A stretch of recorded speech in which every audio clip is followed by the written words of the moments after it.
The session is resumed. The majority leader is recognized. Thank you, Mr. President. We are still tackling the House Bill 3408, Mr. President. The parliamentary status is that for today, we are tackling the budgets of the Department of Finance, the Trade and Development Corporation of the Philippines, the NEDA, Joint Legislative Executive Council, Department of Budget and Management, budgetary support to government corporations, allocation to local government units, contingent fund, miscellaneous personal benefit fund, National Disaster Risk Reduction and Management Fund, pension and gratuity fund, unprogrammed fund, Department of Foreign Affairs, other executive offices including the Philippine Sports Commission, the Department of Transportation, the Light Rail Transit Authority, the Philippine National Railways, the Department of Social Welfare and Development, Presidential Communications Operation Office, and the People's Television Network. Hopefully, we can tackle this morning. Later on, Mr. President, I'll inform the body of what is ready for this afternoon. So what is the first agency for this morning's session? It's the Department of Finance, Mr. All President. right. The Department of Finance, we see the Secretary of Finance, Secretary Dominguez in the hall. I assume we have that, the chair of our Committee on Finance is still not in the hall. So with the permission of the chamber, we suspend for 1 minute? Yes, Mr. President. Session suspended for 1 minute.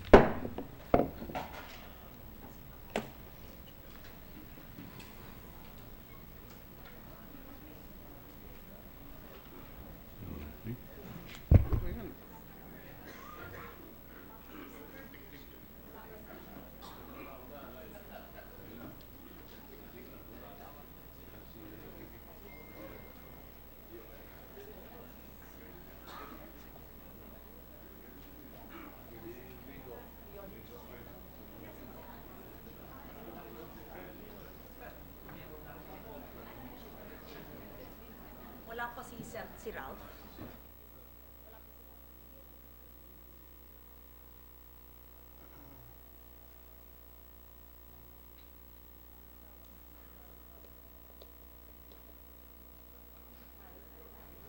Congratulations.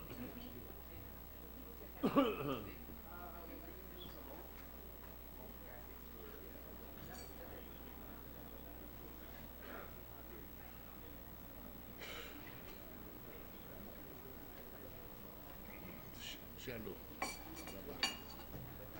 Baba na siya. Sabihin mo,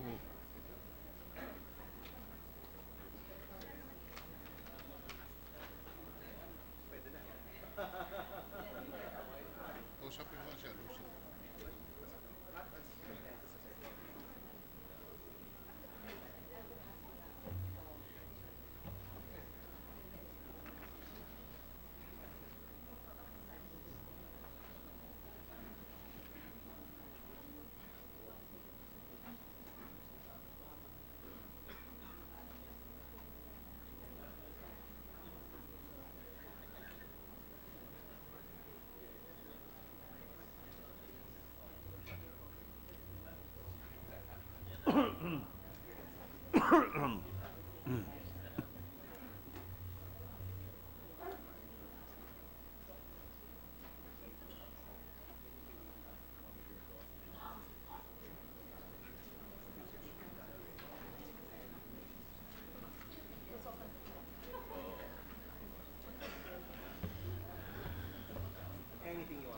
We're ready to resume, Mr. President. Session is resumed. Mr. President, to present the budget of the Department of Finance and its attached agencies, I move that we recognize the Chairman of the Committee on Finance, Senator Loren Legarda, and to interpellate Senator Laila de Lima.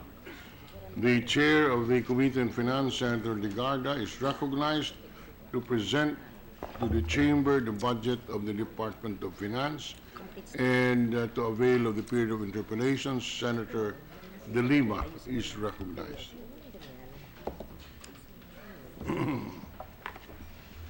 Thank you, Mr. President. Thank you, Mr. Majority Leader. Good morning, everyone. Will the good sponsor yield to just a few questions on 2 to 3 issues pertaining to the Department of Finance. I would assume this would include also the attached agencies of the DOF. So I have also a couple of questions for the Bureau of Customs. Just one question for DOF proper. Yes, the attached agencies are the budgets of the attached agencies of the Department of Finance is on the floor, and therefore questions can be raised. Thank you, Mr. President. Our reports have it, Madam Sponsor, that before taking the helm of the DOF, Secretary Dominguez was quoted to be lukewarm to the merger of DBP and Land Bank, as mandated under Executive Order number 1998. That EO number 198, which was issued by former President Aquino upon the recommendation of the Governance Commission for Government-Owned and Controlled Corporations, would facilitate the merger of DBP and Land Bank within a 1-year timeline, with the latter as a surviving entity. And as I said, the new secretary was quoted to be not excited about that. So may we know the rationale behind the reported reluctance of the secretary on the decision to merge Land Bank and DBP? And I understand that the BSP has started to review already the business plan submitted by the state-run lenders, because the merger would require the approval of BSP and the PDIC. So is that still the tack of the new secretary? Yes. Good morning. First of all, I'd like to thank our good Senator Laila de Lima for bringing this to our attention, because in the previous Congress, we also, I think there was a hearing on this during the BCC. This was discussed in the previous administration. I am curious myself, and I asked them why it did not push through, because I recall, as chair of the finance last year, there was a budgetary provision anticipating the merger and at the same time the increase in capitalization, which was taken out of the budget. So thank you for bringing it to our attention. However, based on the Department of Finance, Secretary Dominguez and the economic team were not inclined to pursue the merger of the Development Bank of the Philippines and the Land Bank of the Philippines, two state-run banks, as this may, in their view, require legislation, not by mere executive order. Also, clearly the two banks have different mandates. They're built for two different reasons and purposes.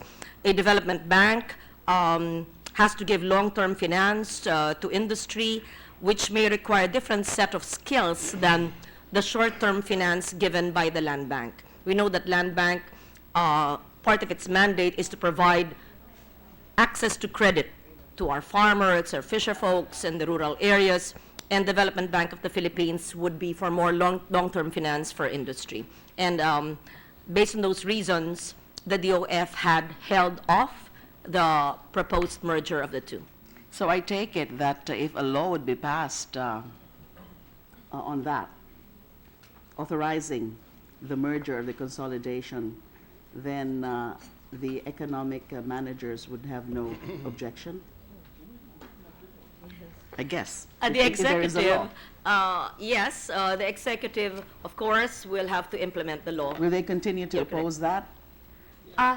They, In the course, they- assuming a bill would be filed relative to that? Yes, just like other pieces of legislation in any bill where the executive are invited in our hearings, they give their comments on the proposed measures, and we know for so long as we've been here, for more than a decade, that the executive are not always in favor of the proposed measures. And yes, I hear from the DOF that they will oppose the proposed merger, but it is really up to Congress if legislation will be proposed. Thank you. Can the chair intervene just on this point with the permission of Senator De Lima? No problem, Mr. President. Is the sponsor familiar with the GOCC Governance Act? Yes, Mr. President. Now, if the sponsor is familiar, do you recall that the GCG and the President have the delegated authority to merge GOCCs? That's part of the mandate of, under the Governance Act, yes.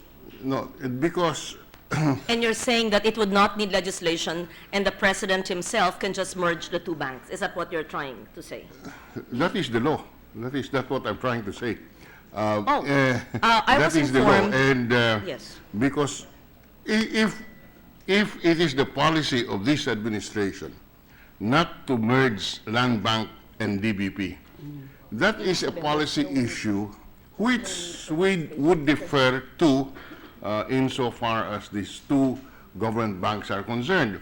Insofar as the chair is concerned, there is basis for the merger because while DBP had its, the mandates are different, the fact is on a day-to-day operation, there is no difference in the way the two banks operate today. And it will strengthen the government bank. But I take exception to the opinion expressed that it would require legislation because the authority It's already in the law. is delegated to the executive. Yes, it is a legislative function, but we all know as lawyers that you can delegate under proper standards this authority of Congress to legislate. To legislate the merger is basically a function of Congress, but this function of Congress can be delegated to the President as we have delegated it in the GOCC Governance Act. I take note of the comments of the presiding officer. Yes, perhaps then legislation may not be needed if, based on the Governance Commission law or act, the President may merge this. According to the DOF Secretary, the President is not inclined to merge this, and that is their prerogative. We are not questioning that.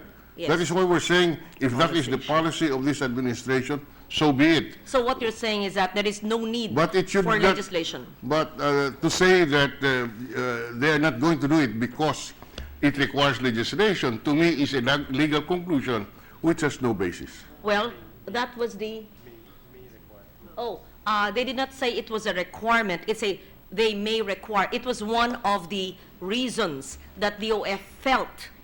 I am communicating what the Department of Finance said, that they, one of the reasons, apart from the different mandates of the two banks, was they believed it may have required or it may require legislation, but with the intervention of the presiding officer, that this could be covered by the mandate given to the President under the Governance Act, then perhaps the DOF could rethink or revise that position and just say that legislation is no longer needed, and therefore the Governance Commission has the authority, but it is of the belief that the President will not support such a merger. That's fine. That's perfect. Nothing wrong with that. That is the policy of this administration, that the two banks should not be merged, and we respect that. But we are taking exception to the legal conclusion Yes. that the merger requires legislation. That's all that we're saying. Thank you, Secretary De Lima. Thank you, Mr. Senator President, Dela. for the additional inputs, very vital. And as a matter of policy issue, of course, is the discretion of the current administration, particularly the executive, but it would help if they can revisit or review the basis for the recommendations as made by the Governance Commission for Government-Owned and Controlled Corporations. Because the former President Yes. Aquino based his decision to issue Executive Order number 198 on the recommendation of the GCG. So it Yes. would help if the current administration, if it has not done so, for them to review the recommendations Yes. of the GCG. I am informed that they are open to revisiting it while the inclination is not to pursue it. It can be revisited and restudied. Yeah, okay, good. Yes. If they are inclined, I mean, if they're willing to review it, what we're saying is they do not have to come to Congress. They can do it in the executive branch by virtue of the delegated power that Congress did. Yes, that is noted, and the DOF will take it from there. Thank you. Thank you, Mr. President. My next question is on the Bureau of Customs. Madam Sponsor, based on the 2015 management letter of COA, there are about 2,800 undisposed containers at the Manila International Container Port. Customs. A total of 2,792 containers have remained undisposed for a period ranging from 30 days to more than 25 years.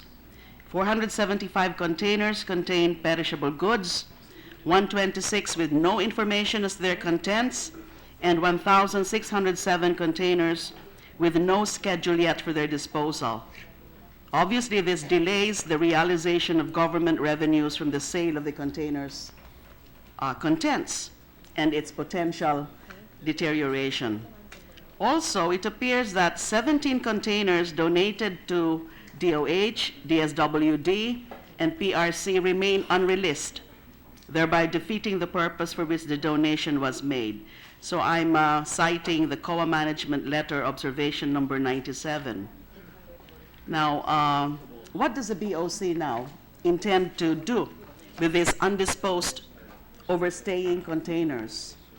And my next question is there still port congestion in the Manila International Container Port, which has been such a big problem before?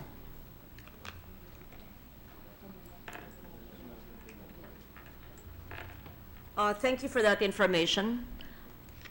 At the MICP, a total of 2,792 containers carrying various articles have remained undisposed for a period ranging from 30 days, you're correct, to 25 years, which includes 475 containers loaded with perishable goods, 126 containers with no information as to their contents, 1,600 containers with no schedule yet for their auction or disposal, thereby delaying the realization of revenue from the sale of these articles and may result to their further deterioration.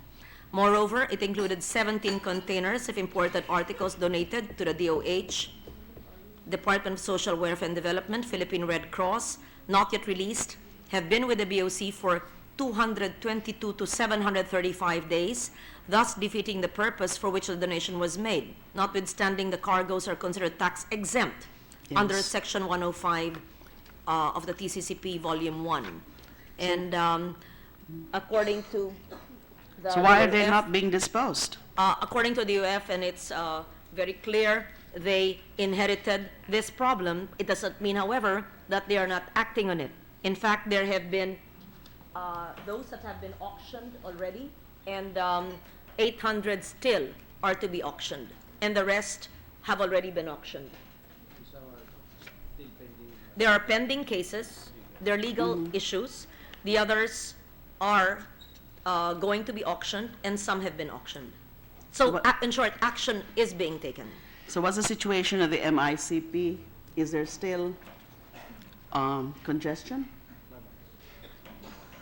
What's the level of... There's no more port congestion as the truck ban in Manila has been relaxed. Trucks are being scheduled to reduce the lineup to decongest the traffic situation. That is good to know. Yes. Now, with respect to the purchase of the 30 X-ray machines, which COA has found to be exorbitantly priced, has there been charges filed? The COA has actually completed its probe and found the BOC guilty of buying Yes. overpriced mobile X-ray trucks from a Chinese company. May I know from the good sponsor or from the interpellator whether, just for my education, who was the BOC commissioner when this was purchased? Are you referring to the present BOC? Was this a recent 2000, occurrence? the purchase was made in 2006. Oh, way back in 10 years ago. So this is again an inherited problem. 2006 ba to? Let me ask, what is happening here? Cases have been filed. I'm sure. The COA, because the COA has conducted its probe Yes. on the matter, and it has found the BOC guilty of buying overpriced mobile X-ray trucks from a Chinese company in 2006 through a government-to-government loan between the Understood. Philippines and China for 7.9 billion, overpriced by 4.215 billion. Investigation showed the mobile X-ray trucks procured from the Chinese firm Noctec Company Limited could have been brought for only 3.7 billion. So it was not only expensive, but were expensive to maintain and are inferior compared with other available machines. As part of the findings of Yes, the I am COA. clarified now. I believe that the procurement of the 30 units of X-ray mobile equipment for 7.9 billion, was exorbitantly priced at 4.2 billion as compared to the price of 3.7 billion from other leading suppliers in the international market, contrary to COA Circular 85558. Thus adding burden, obviously, to the national government in terms of the amount of foreign loans contracted and future repayments. Now, your question is, what was the action taken by the government, by the BOC? Based on information gathered, the two transactions were accordingly entered into through a G2G arrangement between the Philippine government and the People's Republic of China. In that, it was the Department of Finance and the NEDA who represented the Philippines, and thus in all their transactions, BOC was referred to only as an end user.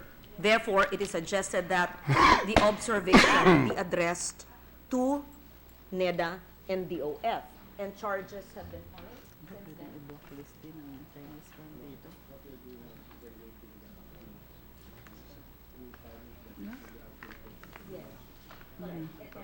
Appropriate cases have been filed. So it's not just overpriced, the capability is also not functional to upgrade the existing machines. Wow. I see. So it's totally lost. Okay. So, kaso. Kinasuhan na ba yung mga bumili?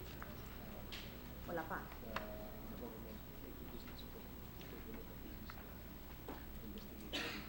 I'm sorry? Yes. I understand that if the information is accurate, because clearly those sitting now inherited this problem from 10 years ago. No cases have been filed yet. And it's the ombudsman. The ombudsman should look into this. And I understand, apart from the overprice, the quality, because technology changes, the quality is not up to par with X-ray machines needed to be utilized by the BOC. Although it can be used, but not to the maximum degree that others at other X-ray machines that can be procured now could be made more useful. We urge the BOC to check, to verify whether there is a case or not. Because these are very serious findings of Yes. the COA, and it's hard to believe that no case has been filed so far. And the next step to consider is to try to blacklist the Chinese supplier. Blacklist the supplier, yes. I agree with you that an investigation is in order and should have been done in the last 10 years. And second, that so someone sitting on his or her job, definitely not this gentleman sitting beside me. So an investigation is in order and charges must be filed and institutions and persons must be held accountable and the supplier must be blacklisted. Thank you, I Madam agree with you. Sponsor. The last point is on the informer's reward. Do we have an assessment with respect to the effectivity of this mechanism called the informer's reward as mandated under both the National Internal Revenue Code and also with respect to, so for both BIR and the Bureau of Customs, the law provides for informer's rewards. And these informer's rewards, if I'm not mistaken, are considered to be trust fund.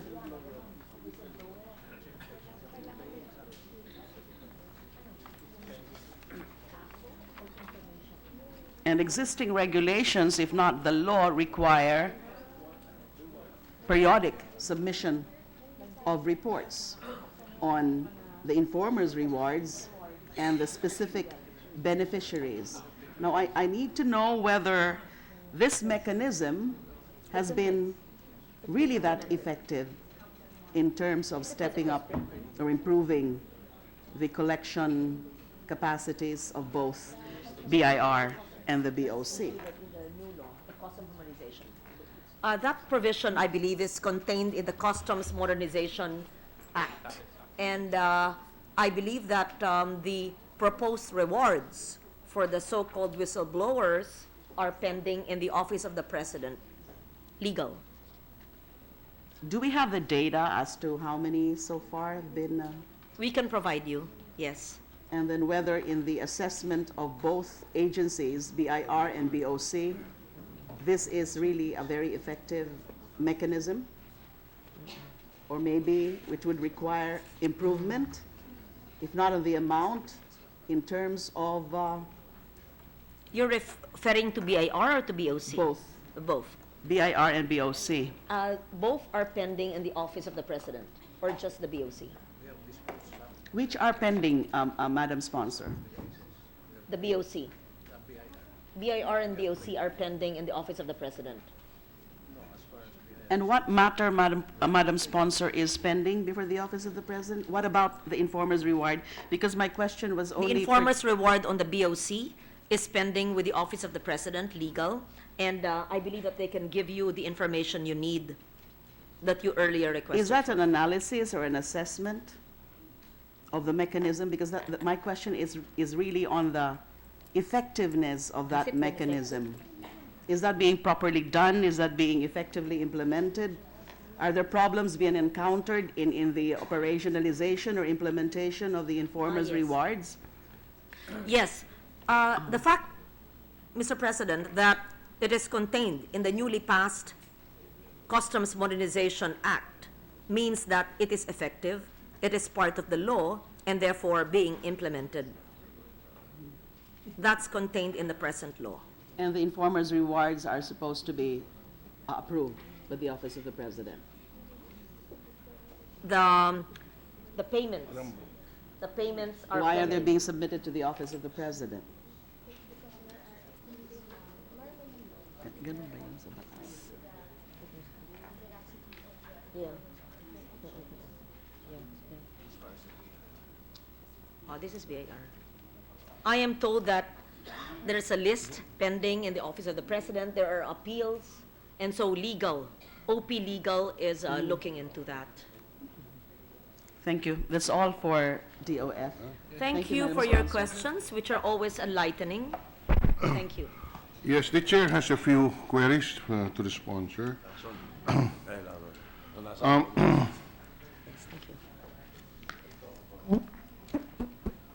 What is the projection of the revenue program for 2017? And what percentage, what is the amount targeted? And both in absolute amounts and the percentage increase on the tax revenues? For 2017, this is trillion. This is 2.3 trillion. Yes. The projected tax revenues is 2.3 trillion. 2007, the 2017. Yes. How much is it again? 2.3. Sorry? 2.313 trillion, Mr. President, 2313. All which right. is 14.5% of GDP. And over over 2016, what is the projected increase? And it's 9.47% increase in over 2016, the present year. What is 2016? My records show that it is 2044 trillion. You are correct. So that should be about 13%, not 10%. Can we recalculate that? 2.44 and 2.3 is at 9 point, can you compute?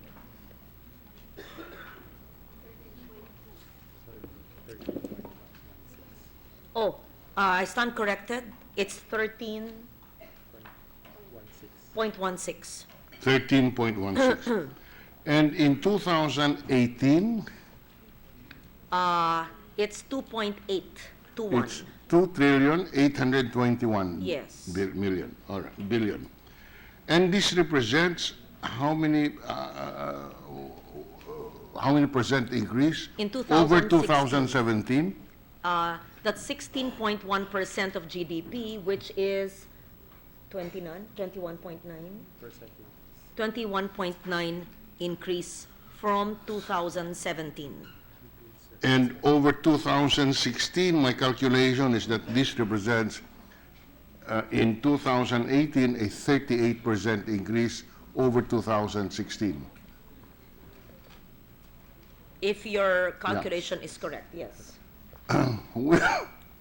Which raises the question in my mind, is this realistic? Particularly the projected tax revenue from 2017 to 2018. This is an increase from 2.3 trillion to 2.8 trillion, a 22% increase. Is this a realistic projection? Has this ever been achieved before? First, Mr. President, I am told that this would be dependent on a more efficient tax administration. And second, on the tax reform package that the DOF hopes will be passed into law. And that the tax reform package will be presented to Congress next year, and the projection is that it will be passed next year? The target or timeline for that, Mr. President, would be presented to Congress, hopefully passed by 2017. It was presented in 2016, actually. It was presented in September this year. It's been filed. Have there been? It's been filed, tackled, hopefully 2017, and implemented in 2018. Among the tax reform package would be the removal of the, is it the removal of the VAT exemption on PWDs? Is that correct? The medicines will not be removed, but the non-essentials like travel, restaurant, amusement. I am told that travel and restaurants will be removed, but the exemption on I'm sorry, medicines what? will stay. I'm sorry? Travel, the non-essentials like travel and restaurants will be removed, non-essentials will be removed, but medicines will stay in terms of exemptions. So these are you're saying that the VAT exemption of the PWDs would be removed insofar as travel and restaurant receipts are concerned. That is the proposed legislation, yes. That is a proposal. Good luck on your implementation, because that's will be the most difficult process that you have to go through. But anyway, and on the senior citizens, what is the proposed package tax reform package? It is the same treatment as with PWDs. The non-essentials will be taken out of the exemptions, but medicines will still be exempted. Any other reform that will be undertaken? Because you're looking at generating 22% more. That's almost 500 billion, if my calculation is correct. You're looking at a 500 billion increase in tax collection from 2017 to 2018. Yes, Mr. President, let me go through a rundown of the proposed tax policy package. This is personal income tax. With regards to personal income tax, the intention is to adjust the brackets to correct the income creeping, to reduce personal income tax maximum rate to 25% over time, except for the highest income earners, to maintain progressivity, and to shift a modified gross system to simplify personal income tax. And the offsetting measures proposed in the package would be to expand the VAT base by limiting exemptions to raw food and necessities, and to increase the excise tax on petroleum products, and to index inflation, to increase excise on automobiles. And the mitigating measures are low-income consumers and businesses are already protected by the marginal threshold, which can be adjusted if needed, to use targeted programs to protect the poor and the vulnerable. Their benefits will not be reduced.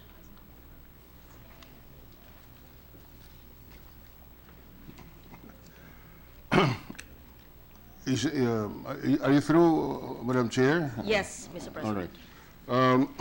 So anyway, just for the record, you are looking at a 500 billion tax revenue hike from 2017 to 2018, which you say is achievable, even if it's about 22% higher than the 2017 tax revenue goals. Has it ever happened before that we collected 22% more over the previous year?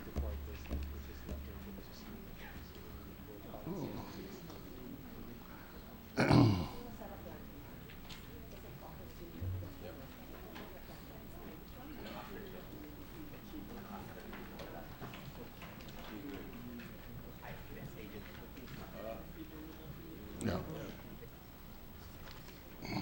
Yeah, the question is, this should be the highest target of increase for It tax is an ambitious target. I join you in that, and I was asking the DOF what are the options, and there really is a need to pass this legislation to be able to fund the infrastructure projects that we discussed yesterday, and to lift the people out of the poverty trap. All right. Now let's go to one more source of revenue, which is the gaming industry and the PAGCOR. What is the contribution of PAGCOR to our revenue program? And how has it performed over the past, let's say over the past 3 years as a revenue contributor?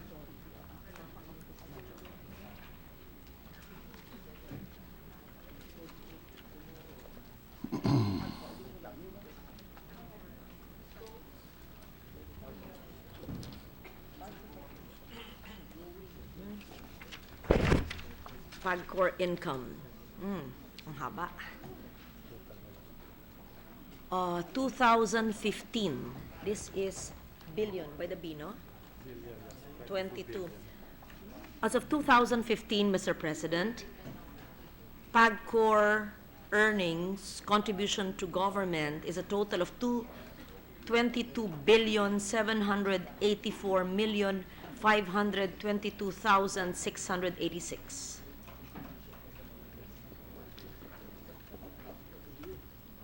And so this is 2015. Yes, Mr. President.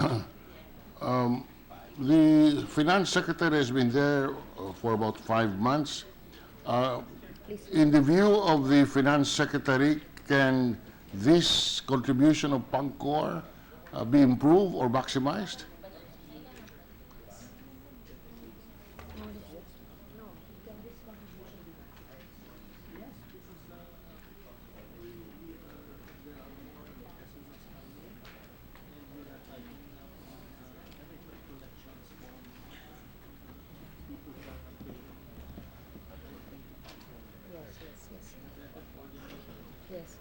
I believe with better coordination, the DOF can collect those who are not paying their due, their share, or on time.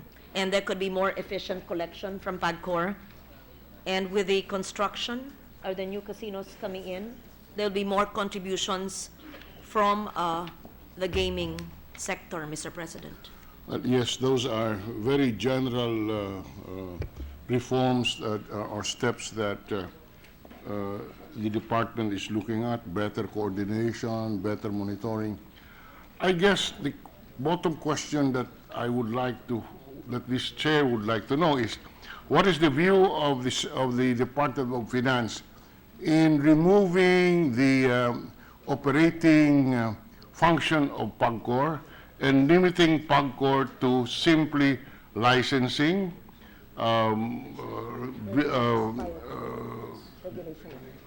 just limiting PAGCOR to regulation? Yes. And no longer operating the casinos? They agree with your proposition to limit the role of PAGCOR to mere regulation and to privatize the operations of the gaming sector. And again, I would advise the Department of Finance that you do not need legislation of Congress on this. Did you say there's legislation? Again, this is delegated to the President, and if the policy is to remove the operating function of PAGCOR and just limit PAGCOR to licensing, because this is a better policy, and this is actually the situation in many countries where there is a gaming industry. Macau, you know, the gaming commission does not operate casinos. In Las Vegas, they do not, the gaming commission does not operate casinos. In Singapore, they do not operate casinos. It is only in our country, as far as I know, that we operate and regulate at the same time. So we are regulating ourselves. I understand, Mr. President, that not only is the Finance Department in favor of your statement, but they've already started it, the process of privatization, and agree that the regulatory function will only be retained with PAGCOR. That's very good. And does the Secretary of Finance have a timeline on this?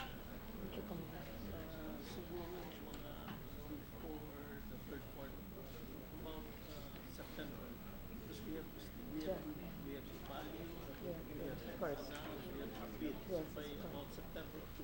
2017, by the third quarter, Mr. President, it is projected based on the timeline. I am told that the process can be consummated.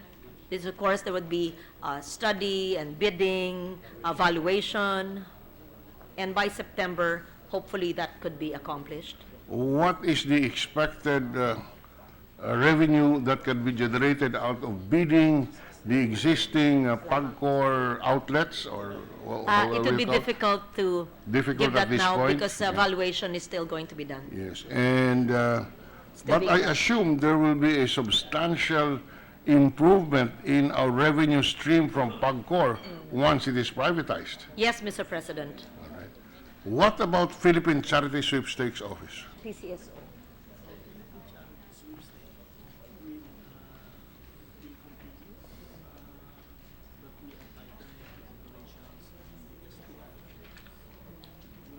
tightening up, putting in monitoring house.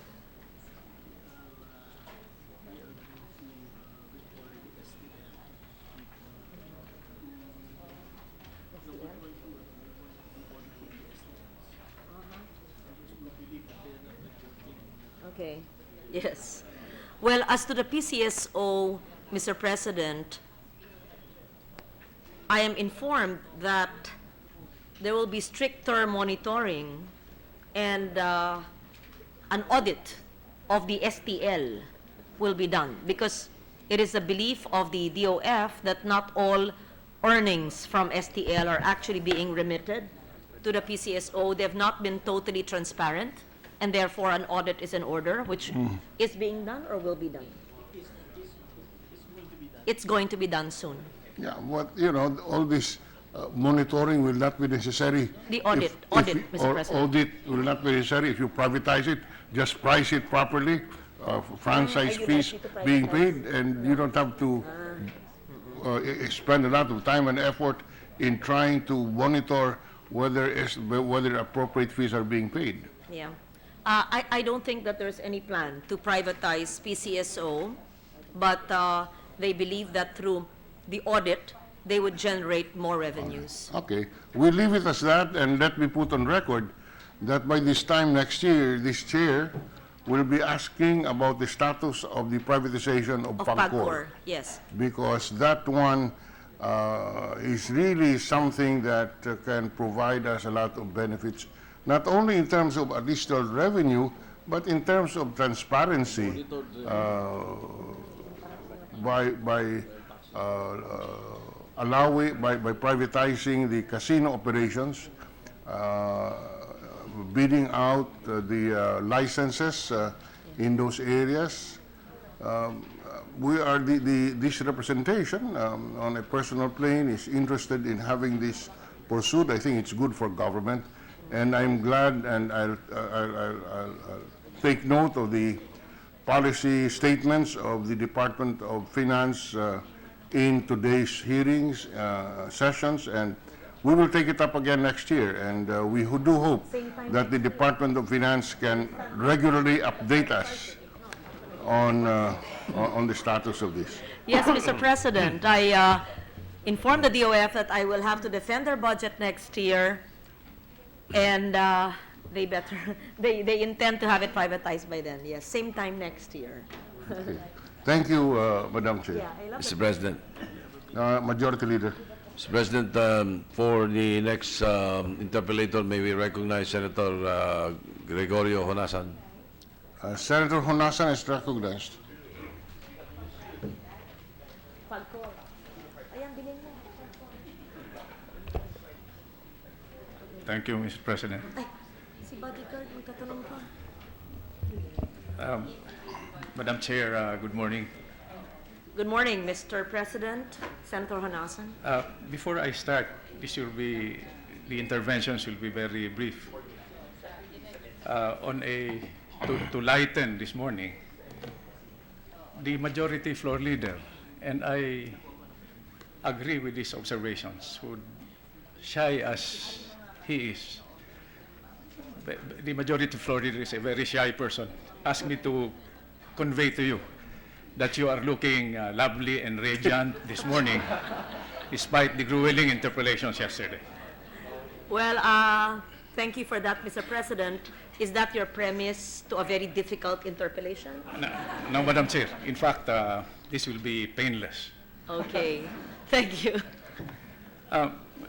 Mr. President, Madam Chair, our two frontline revenue-generating agencies are the Bureau of Internal Revenue and the Bureau of Customs. Yung sa BIR po, that's more technical. I would like to zero in, with your indulgence, on the Bureau of Customs. I would like to focus on the physical aspects of the mandate of the Bureau of Customs. But before that, I would like to put on record some premises. When Secretary Sani appeared before the Commission on Appointments, I asked him for his projections on a worst-case scenario.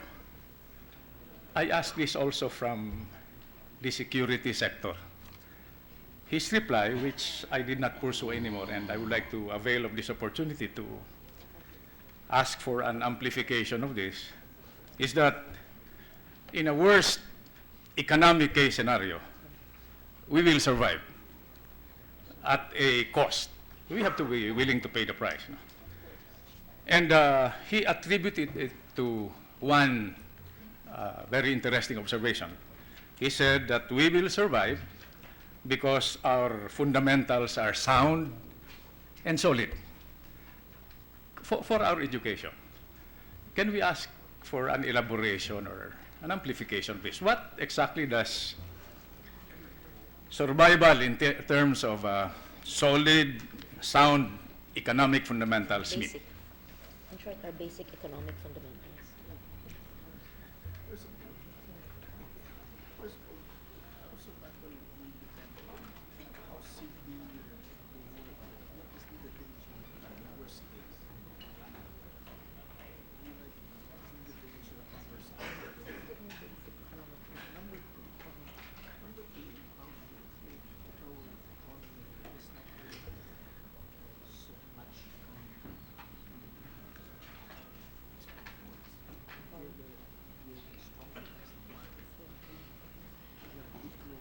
Yes.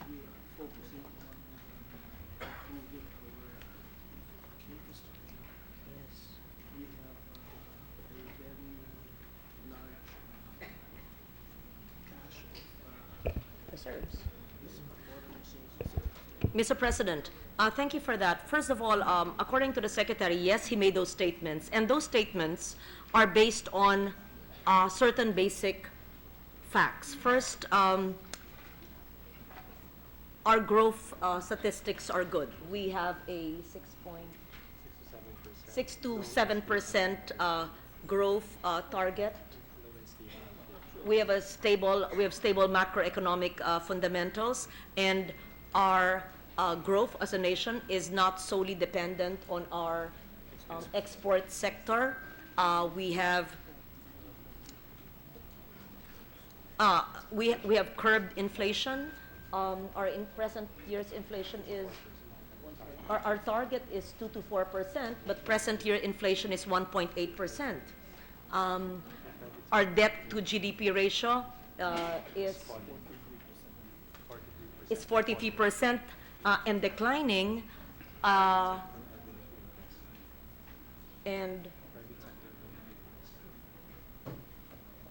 there's a lot of private sector investment. And what will make a difference in next year's economy would be an influx of so much investment on infrastructure, both public and private sector investment.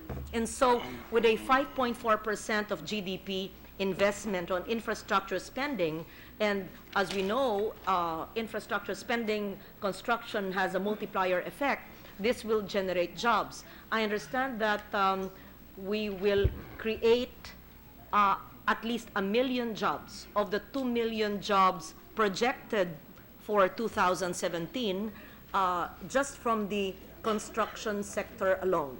And so hopefully this will be a game changer for next year's economy, notwithstanding the world events, recent world events. And we have been proactive, the government has been proactive in anticipating changing scenarios in the world, and will provide the proposed safety nets to cushion the possible impact of the BPO sector getting hurt a little, if any, or remittances of overseas Filipinos.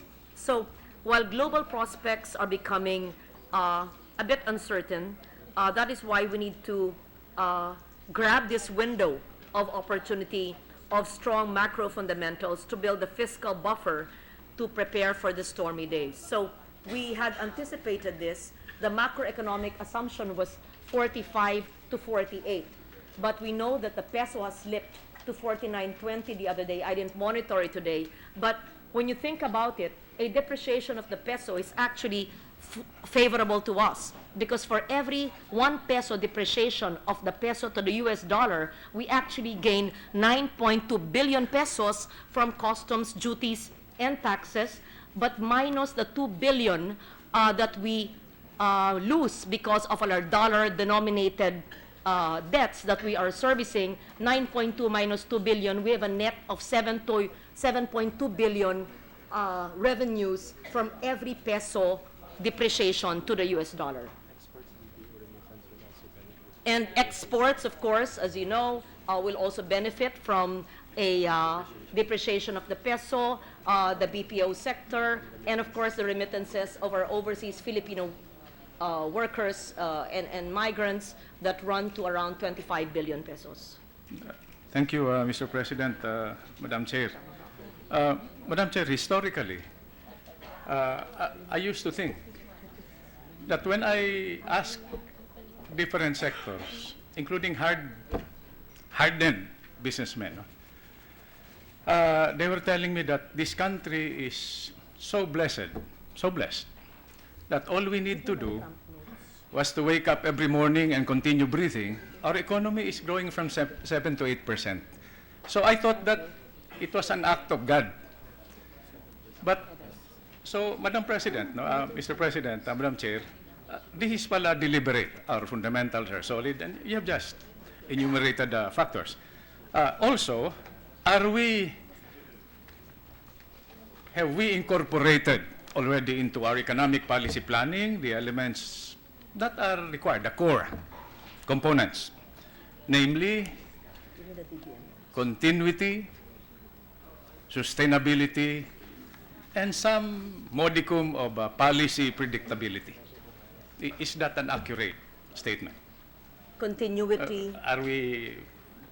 Do we have more continuity in terms of economic policy planning, more sustainability, and more importantly, for the sake of foreign investors, local businessmen, more predictability in terms of policy planning?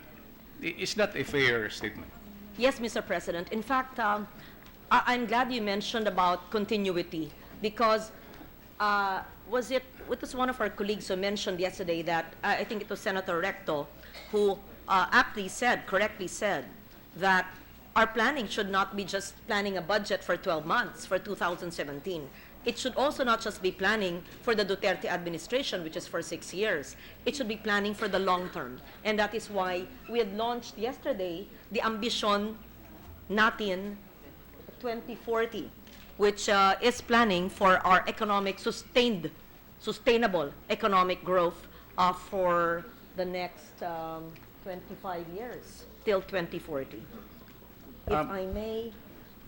Madam Chair, I'm glad you mentioned that, because from our Ambition natin, basic lang pala. Madam Chair, I just wanted to make sure that I have your attention. Yes, I am listening, because I can micromanage while I'm moving, Mr. President. But I am listening intently, Mr. President. Madam Chair, in the same Commission on Appointments hearing, I asked Secretary Sani, as one of our primary principal economic planners, because, you know, I think I will always be a soldier at heart. I've tried to reduce this to the basics. I think the budget, the General Appropriations Act, the policies that are incorporated into this emanates from one very important ingredient, which is a clear definition of what constitutes our national interest. I asked Secretary Sani this, and he gave me an answer. I will not share this with you muna, because I want to match it against what Secretary Pernia will say later on when I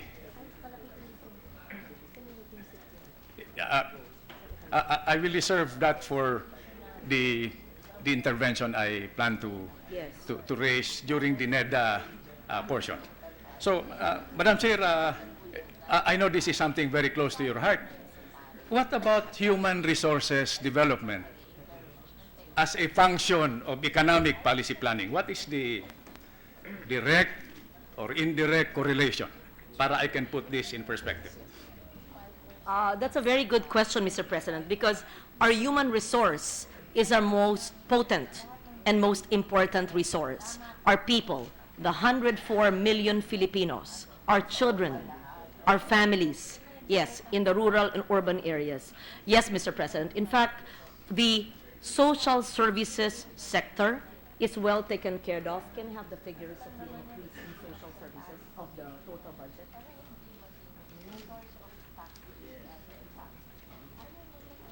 If I may, while they're looking for the exact figure, I think 40% of our total budget is devoted to our social services. These are the social protection,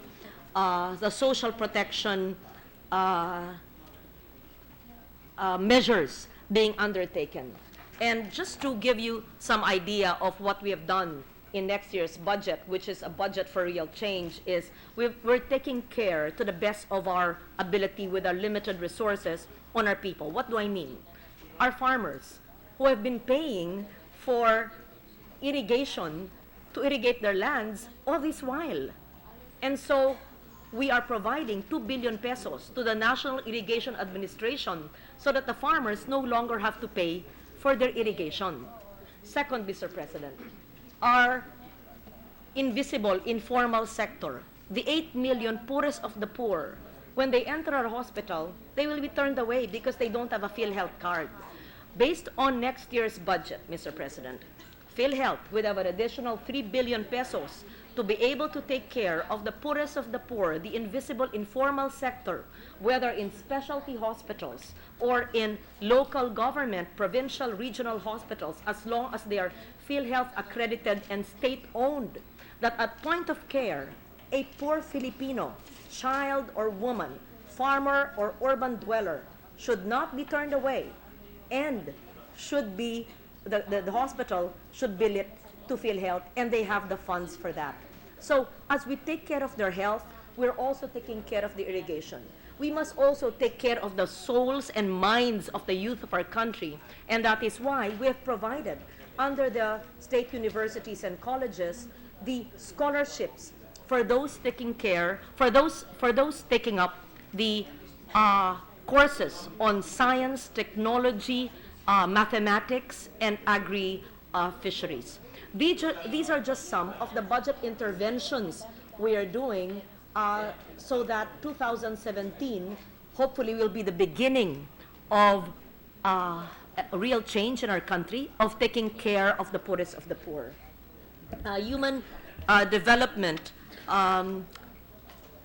is a means to an end in itself. And for this, the Philippine Development Plan, we have strategies on basic health, which I mentioned.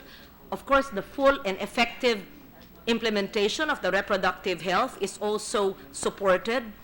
Basic education, in-depth ed, we will compel the agency to use their budget of building 47,000 classrooms with the 2016 budget continuing till 2017, they would have the funds to build over 100,000 classrooms. Yesterday, it was mentioned that in the Aquino administration, there was 180,000 classrooms built in 6 years. So there is this anxiety or fear that we will not be able to implement the building of 100,000 if a 6-year government can't even only build 180,000. So it is really a challenge to be able to download all these funds and to make sure that our Department of Education and the Public Works Department, assisting them in implementing this, will actually do it. And separately, strategies on higher education, training, as I mentioned, is being done, and labor market policies. Also, allow me to tell you that in various agencies in government, we're taking care of our people. The 4 million Pantawid Pamilya CCT beneficiaries will now have an additional cash grant where they can buy rice. Apart from that, soldiers, where you came from, are being given combat pay and combat incentive pay, Mr. President, coming from the MPBF. Apart from that, we have livelihood programs in various departments of government. Kalahi Seeds in the SWD, the Sustainable Livelihood Program, the Department of Labor has its own livelihood program, the DOST has its own SEP program, Step Up, the DTI. And I must admit, and for me the biggest challenge here is we must make these agencies realize the urgency of the situation, that it is not budget as usual or business as usual, because people are hungry and needy and jobs have to be created. And so a 24/7 construction in infrastructure spending will be embarked on by government. They also created an interagency or internal DBM mechanism where monitoring of all these projects will be done. Give me the script and the Thank you, Mr. President, Madam Chair. Madam Chair,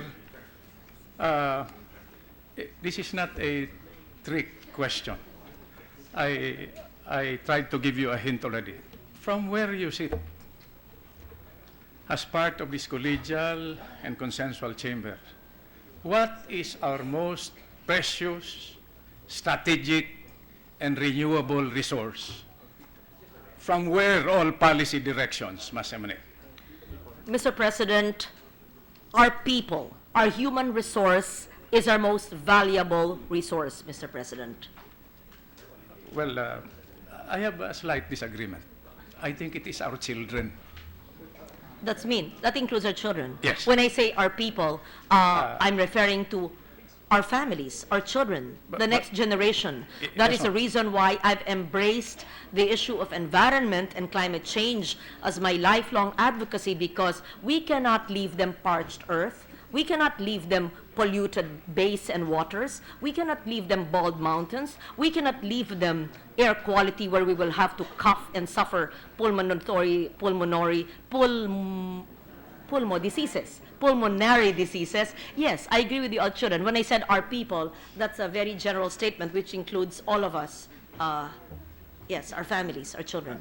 Yes, ma'am. I understand that. Because if you notice, I used your sponsorship speech as a guide.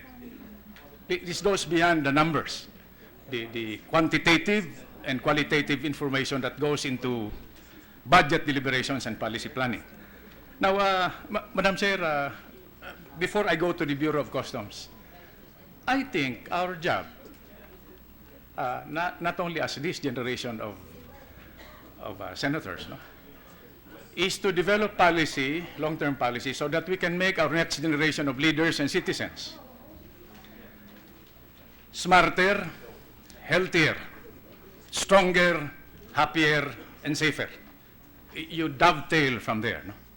So, if you notice, I veered away from, as I said, the numbers. Now, let me go to the Bureau of Customs. This is an issuance. I just want to validate this, dated November 13, 2016. And let me quote. From the Bureau of Customs, I suppose it was the Commissioner of Customs speaking. Delays in trade facilitation caused by various factors. Delays. Delays, yes, opo. And it says here that the Commissioner identified offices such as the Philippine Ports Authority, the Asian Terminals Incorporated, the International Container Terminal Services Incorporated, as in charge of port operation, cargo handling, tracking, and port development. Now, is this an accurate issuance or statement? Yes, Mr. President, it's an accurate statement. I see Commissioner Nick nodding his head, so I suppose that means a yes. We have information that we have the software or the mechanism for tracking the entry of goods, taxable, whether by sea or by air. I will not ask who has this, no? I'm just asking if we have this. That is my question, Madam Chair.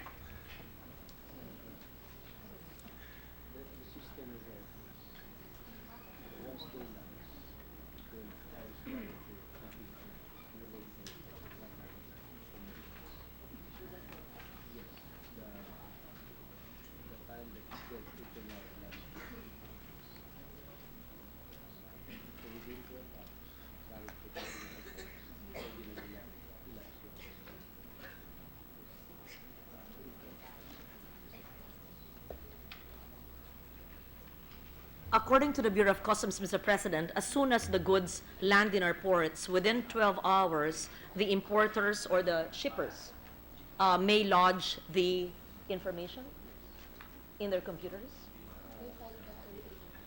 They file the entry within 12 hours. We have value-added service providers. They can lodge in any of the anti-orders and information. And the information regarding the import will now go to our system. They do not go to our office. Yes, there's no need for a physical presence in the office, Mr. President, that there's a software available, and there are service providers who actually assist the importers, and within 12 hours of the landing of the goods in the port, they're able to log in into that system and see the arrival of their goods. Is that correct? 12 hours before. Before arrival. Okay, I stand corrected. Yes, I'm not an importer, so it's 12 hours before the arrival in port. I see. Okay, so in short, let me correct my statement. 12 hours before arrival of the goods in the port, they're able to access already information on the whereabouts of their goods because of the software. Because the shipping industries are mandatorily has to lodge their bill of lading to the bill. Madam Chair, I understand. So there is. There But, is. I only needed that question. Yes. or no. Yes, So- yes, there is, okay there lang po. is. So there is a time component, that's the 12 hours, and there is a distance component. Yes. Is that correct? Yes, the time component and the distance component, yes. Let's look at the time and distance component combined. No? How far away before they enter our territorial jurisdiction are we able to track them? Now, Madam Chair, before you Yes. respond, I am asking this question because of the percolating issue, not only of smuggling as a generic problem, but yung issue po ng misdeclaration, undervaluation, where I understand that's where the hemorrhage in revenues happens. No? So, kung minsan po, this is the information, I don't know. I'm asking the experts, no? The competent authority. Ang impression po, Madam Chair, no, Commissioner Nick, is that we are focused on the major ports. But when you look at a shoreline that is longer than the shoreline of the United States, How far? then we have a physical problem.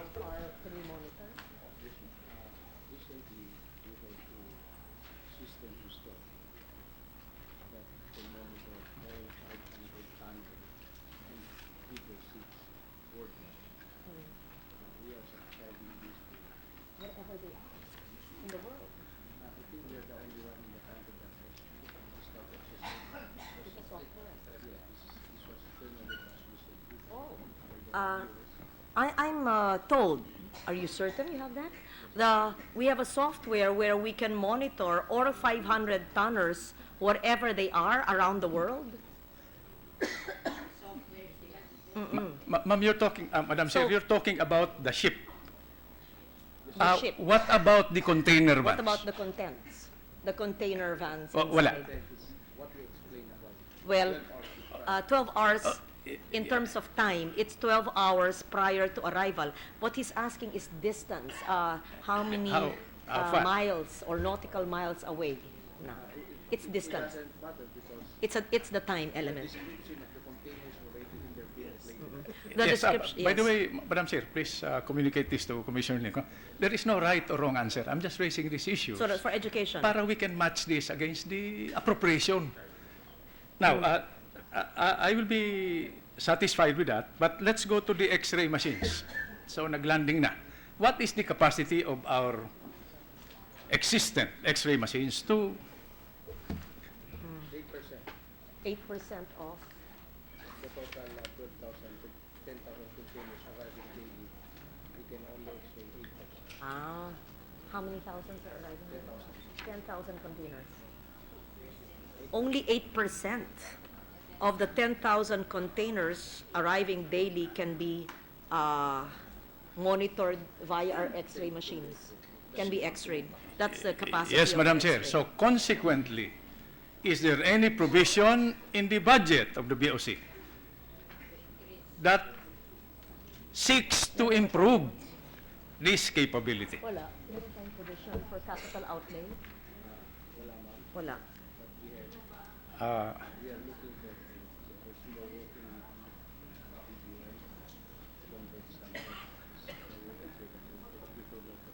Old fund.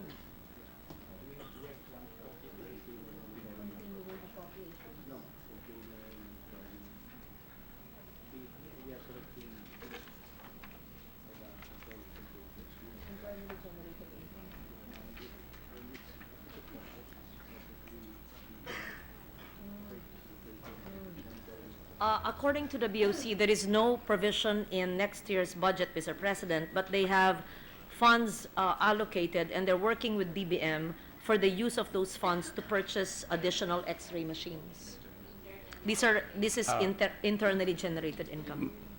Madam Chair, the Secretary of the DBM is not here, but are we to understand that if it is not in the GAA, there is fiscal space for that? If we consider that this is going to be incorporated in our national order of priorities. Yes. But Madam Chair, I Yes. really don't know. We take note of that statement, your intervention, that increasing the capability of a Bureau of Customs to monitor goods coming into the country so that not only 8% of goods entering our shores every day, of the 10,000 containers every day are monitored. And so there is no budgetary provision for next year. They have internally generated income with the clearance of DBM they can utilize it for. The money, the funds are available, so there's no need for GAA provision because it's in a trust fund. Thank you, Madam Chair. Thank you. I'm relieved Yes. to hear that. Now, let me run through the issuance. No? The Bureau of Customs does not have the authority to regulate goods that enter the port. If the required documents and permits are submitted, BOC is obliged to release the shipments. I'm moving to another issue because the impact of this, Madam Chair, I hope I'm able to communicate this, is the impact on our capacity to generate revenues from one of the two frontline revenue generating agencies. You've given the materials. Next on the list of this, I'm just reading based on your statements, Commissioner Nick, no? Space concerns. The Customs Commissioner said that the shipment capacity of ICT, SI, and ATI, which cause delays in the transaction of commodities, according to the Commissioner, the capacity of ATI and ICT, SI, ATI muna po, no? 1 shipment per day. ITSI, 6 shipments a day. And it was added that the PPA oversees port operations.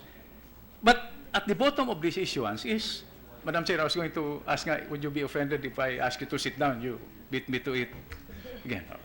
I will stand when I answer. No, Madam Chair. In fact, I would be more comfortable if you sat down. Thank you. You're always a gentleman. Customs was given limited working space.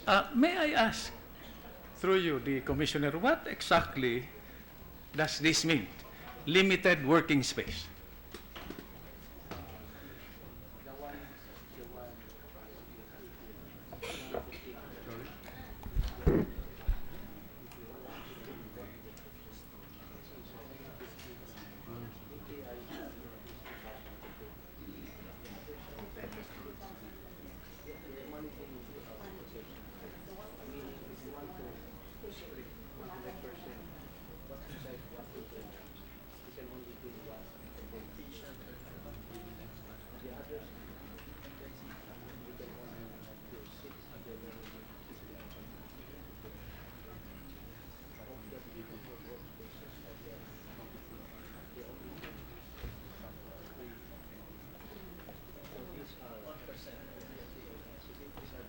Yes. Sa isa. ATI has a capability to just, what is the word, strip? Remove the container just for one container. However, it can accommodate up to They're managing 2,000. 2,000 containers. Yes, that is their capability, just to open and strip and lay open one container for the kind of area that they have, right? They can only provide the space for. The space provided is just for one container, to strip it. So, But they're Madam- handling 2,000 containers every day. So, Madam Chair, the next logical question would be, what do we propose to do about this through the GAA or some mechanism? PPA has the area. PPA has the control and supervision and regulatory over those. The Philippine Ports Authority, Mr. President, owns the land, regulates. They regulate the utilization of the land, and so the BOC is coordinating for the PPA regarding this. Is this directly or indirectly related to the budget? It's not really a budgetary constraint, Mr. Okay. President. It is really the two agencies talking to each other, because the PPA has the regulatory function to decide what piece of the area will be allotted for the BOC to expand areas of coverage. And to conduct and to coordinate with port operators. So what they need to do is to sit down with PPA and the port operators and see the problem at hand. Only one capacity when you have 2,000 a day.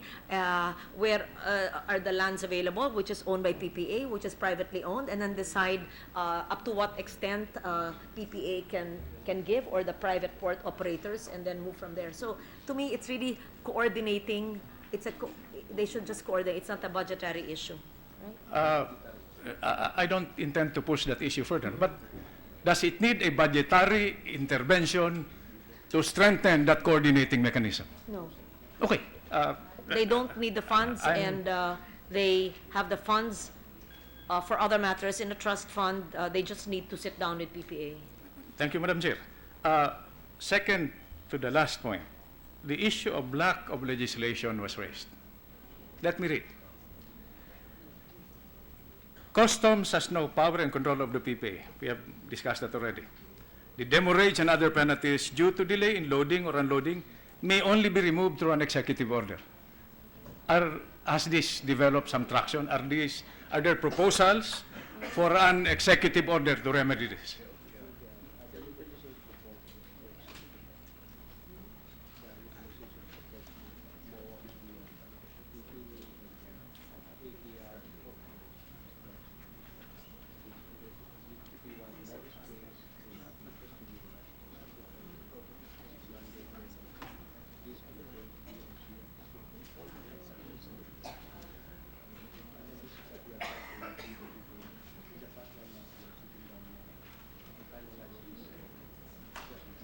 The utilization of the land, Mr. President, is based on the executive order.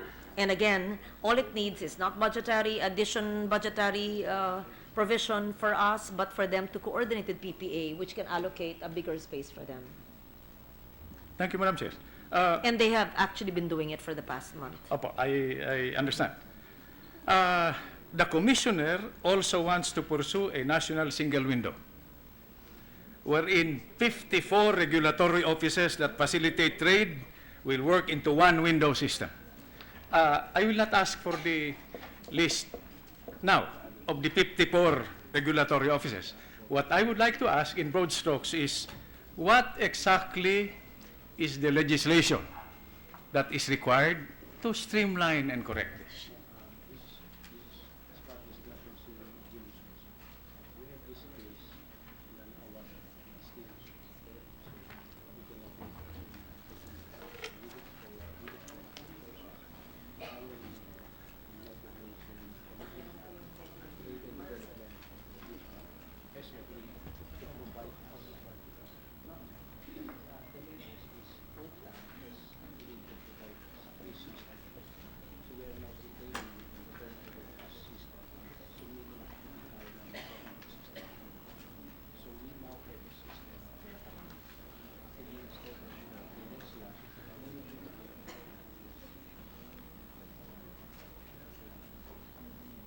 1-minute suspension. May I request for suspension? I'm trying to Mr. President, understand, may we request for Yes, yes. a minute suspension? Sorry? May I request for suspension? Huh? Suspended for 1 minute.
Ready to resume, Mr. President.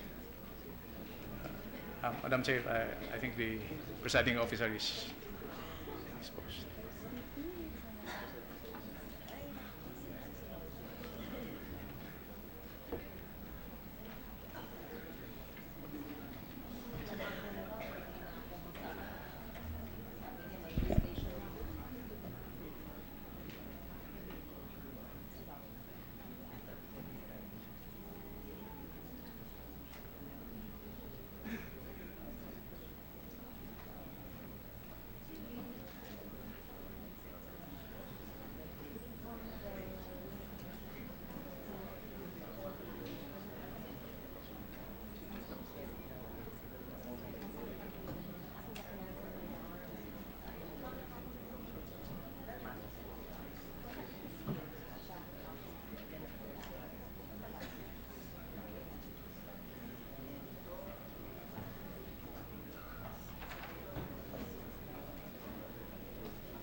Yes. Ready to resume, Mr. President. Session is resumed.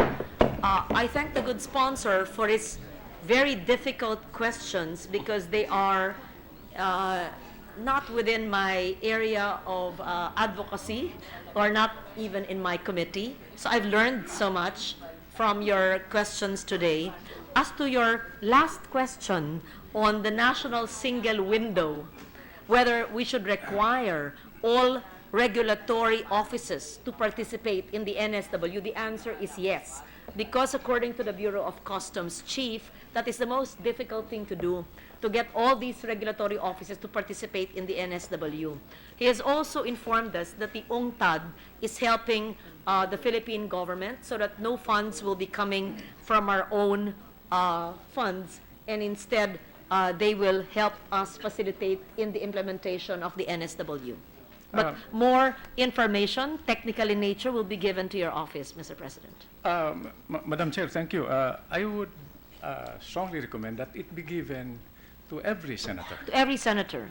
so that we can proactively address this. In fact, if you would be so willing to author the legislation needed to compel regulatory offices to participate in the national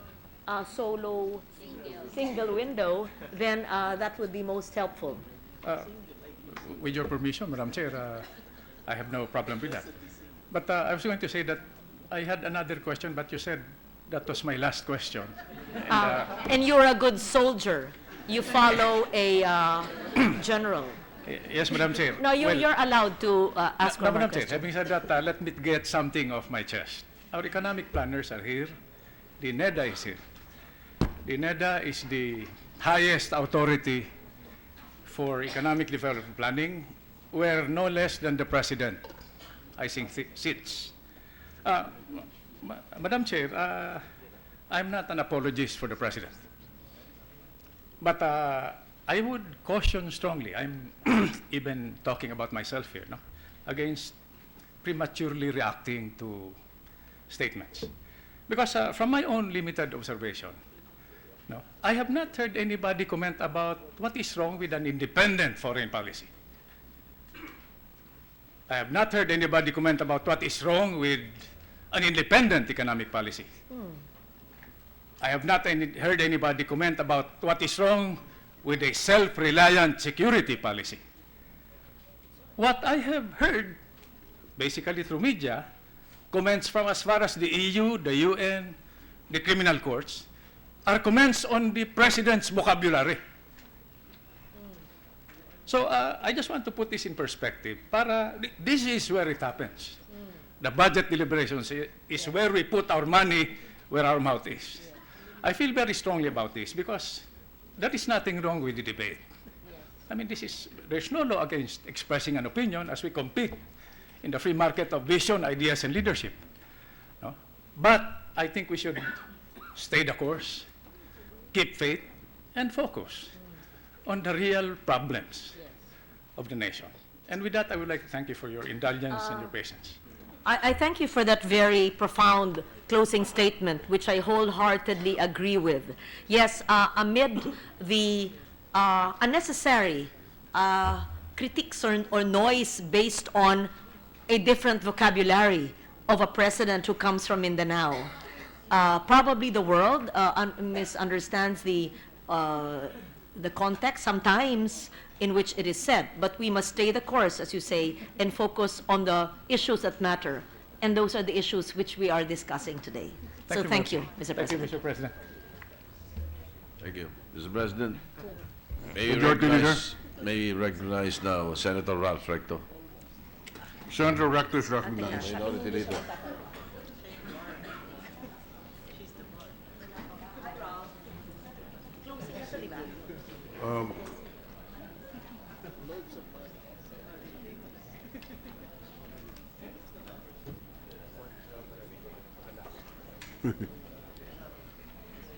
This is what you call plea bargain.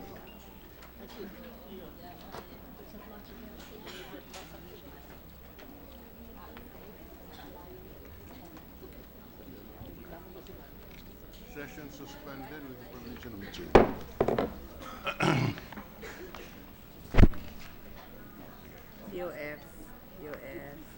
NG, yung taxi.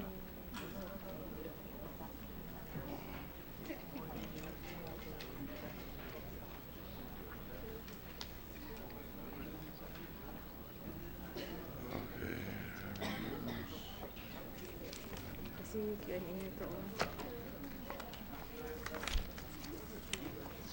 Wala. Ay, dito. Okay.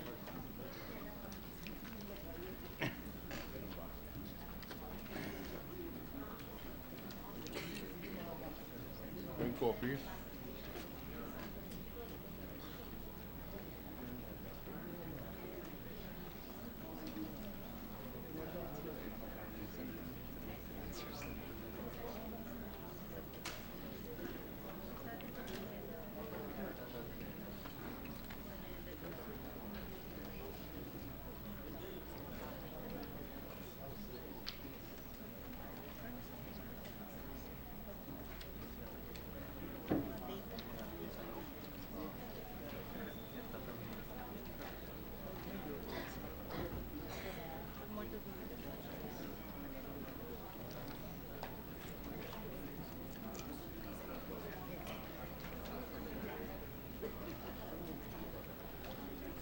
Where's the ano? Ginawa mo ba?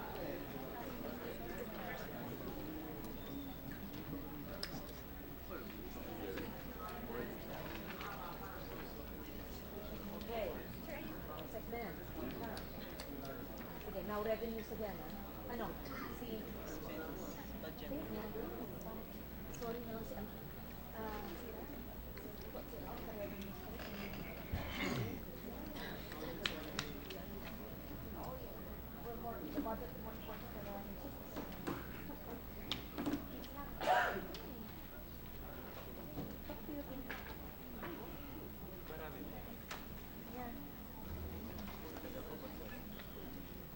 bukas na.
sa recipiente.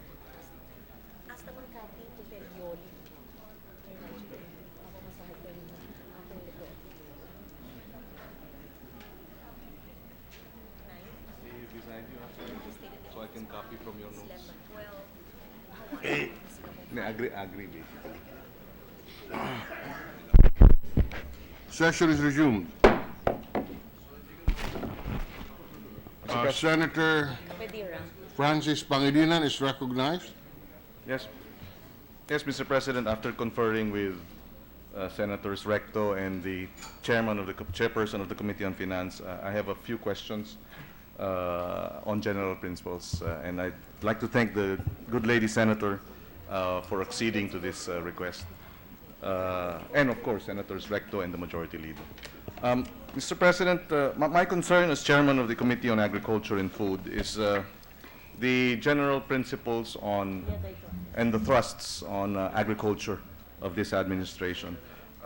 If I heard correctly, Mr. President, General principles. yesterday, the agriculture labor, what is the percentage of the entire labor force, agriculture workers?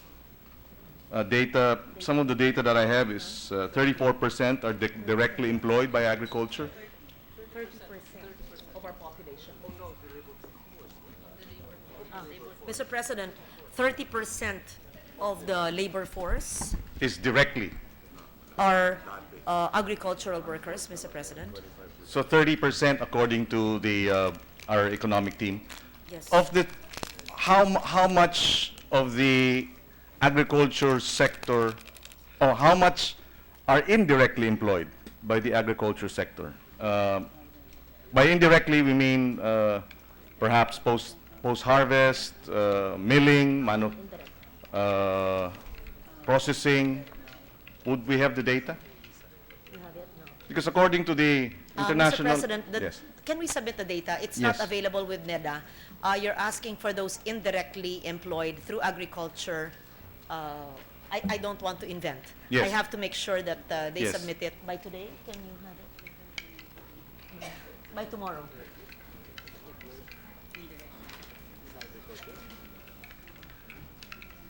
We'll submit those indirectly. Yes, thank you. The point being that if incomes in the agriculture sector increases because of investments in agriculture, clearly we will be addressing squarely the problem of poverty. Is that not right? Yes, Mr. President, if investments are made in agriculture, then poverty reduction in the sector, which is considered the most vulnerable and poorest sector, will be addressed. Yes. Would we have data regarding the income? Because yesterday, Senator Recto mentioned that, or the good sponsor said that our per capita would be $3,000, more or less. What would be the per capita of our agriculture sector? Would we have that data? Previous data, The contribution, you're asking for the contribution incomes. of, Incomes. not the contribution of agriculture to GDP, which is 10%. Yes, the incomes. The income of a farmer. Yes, the average income. average Because income. the data that we've had before is that you have an average income of 23,000 pesos a year from agriculture. So that's less than 2,000 pesos a month. Do we have that data? When I was chairman of the Philippine Coconut Authority, the figure that we had for coconut workers was 15,000 pesos a year income from coconut farming. You don't have the figures now. I say this because if we are targeting by 2022 that the per capita income of our population would be $4,000, which was manifested yesterday, we'd like to we would like to break that down and identify what is the target for the increase Yes. for the incomes, the income target increase by 2022 of our farming sector. I say this because, Mr. President,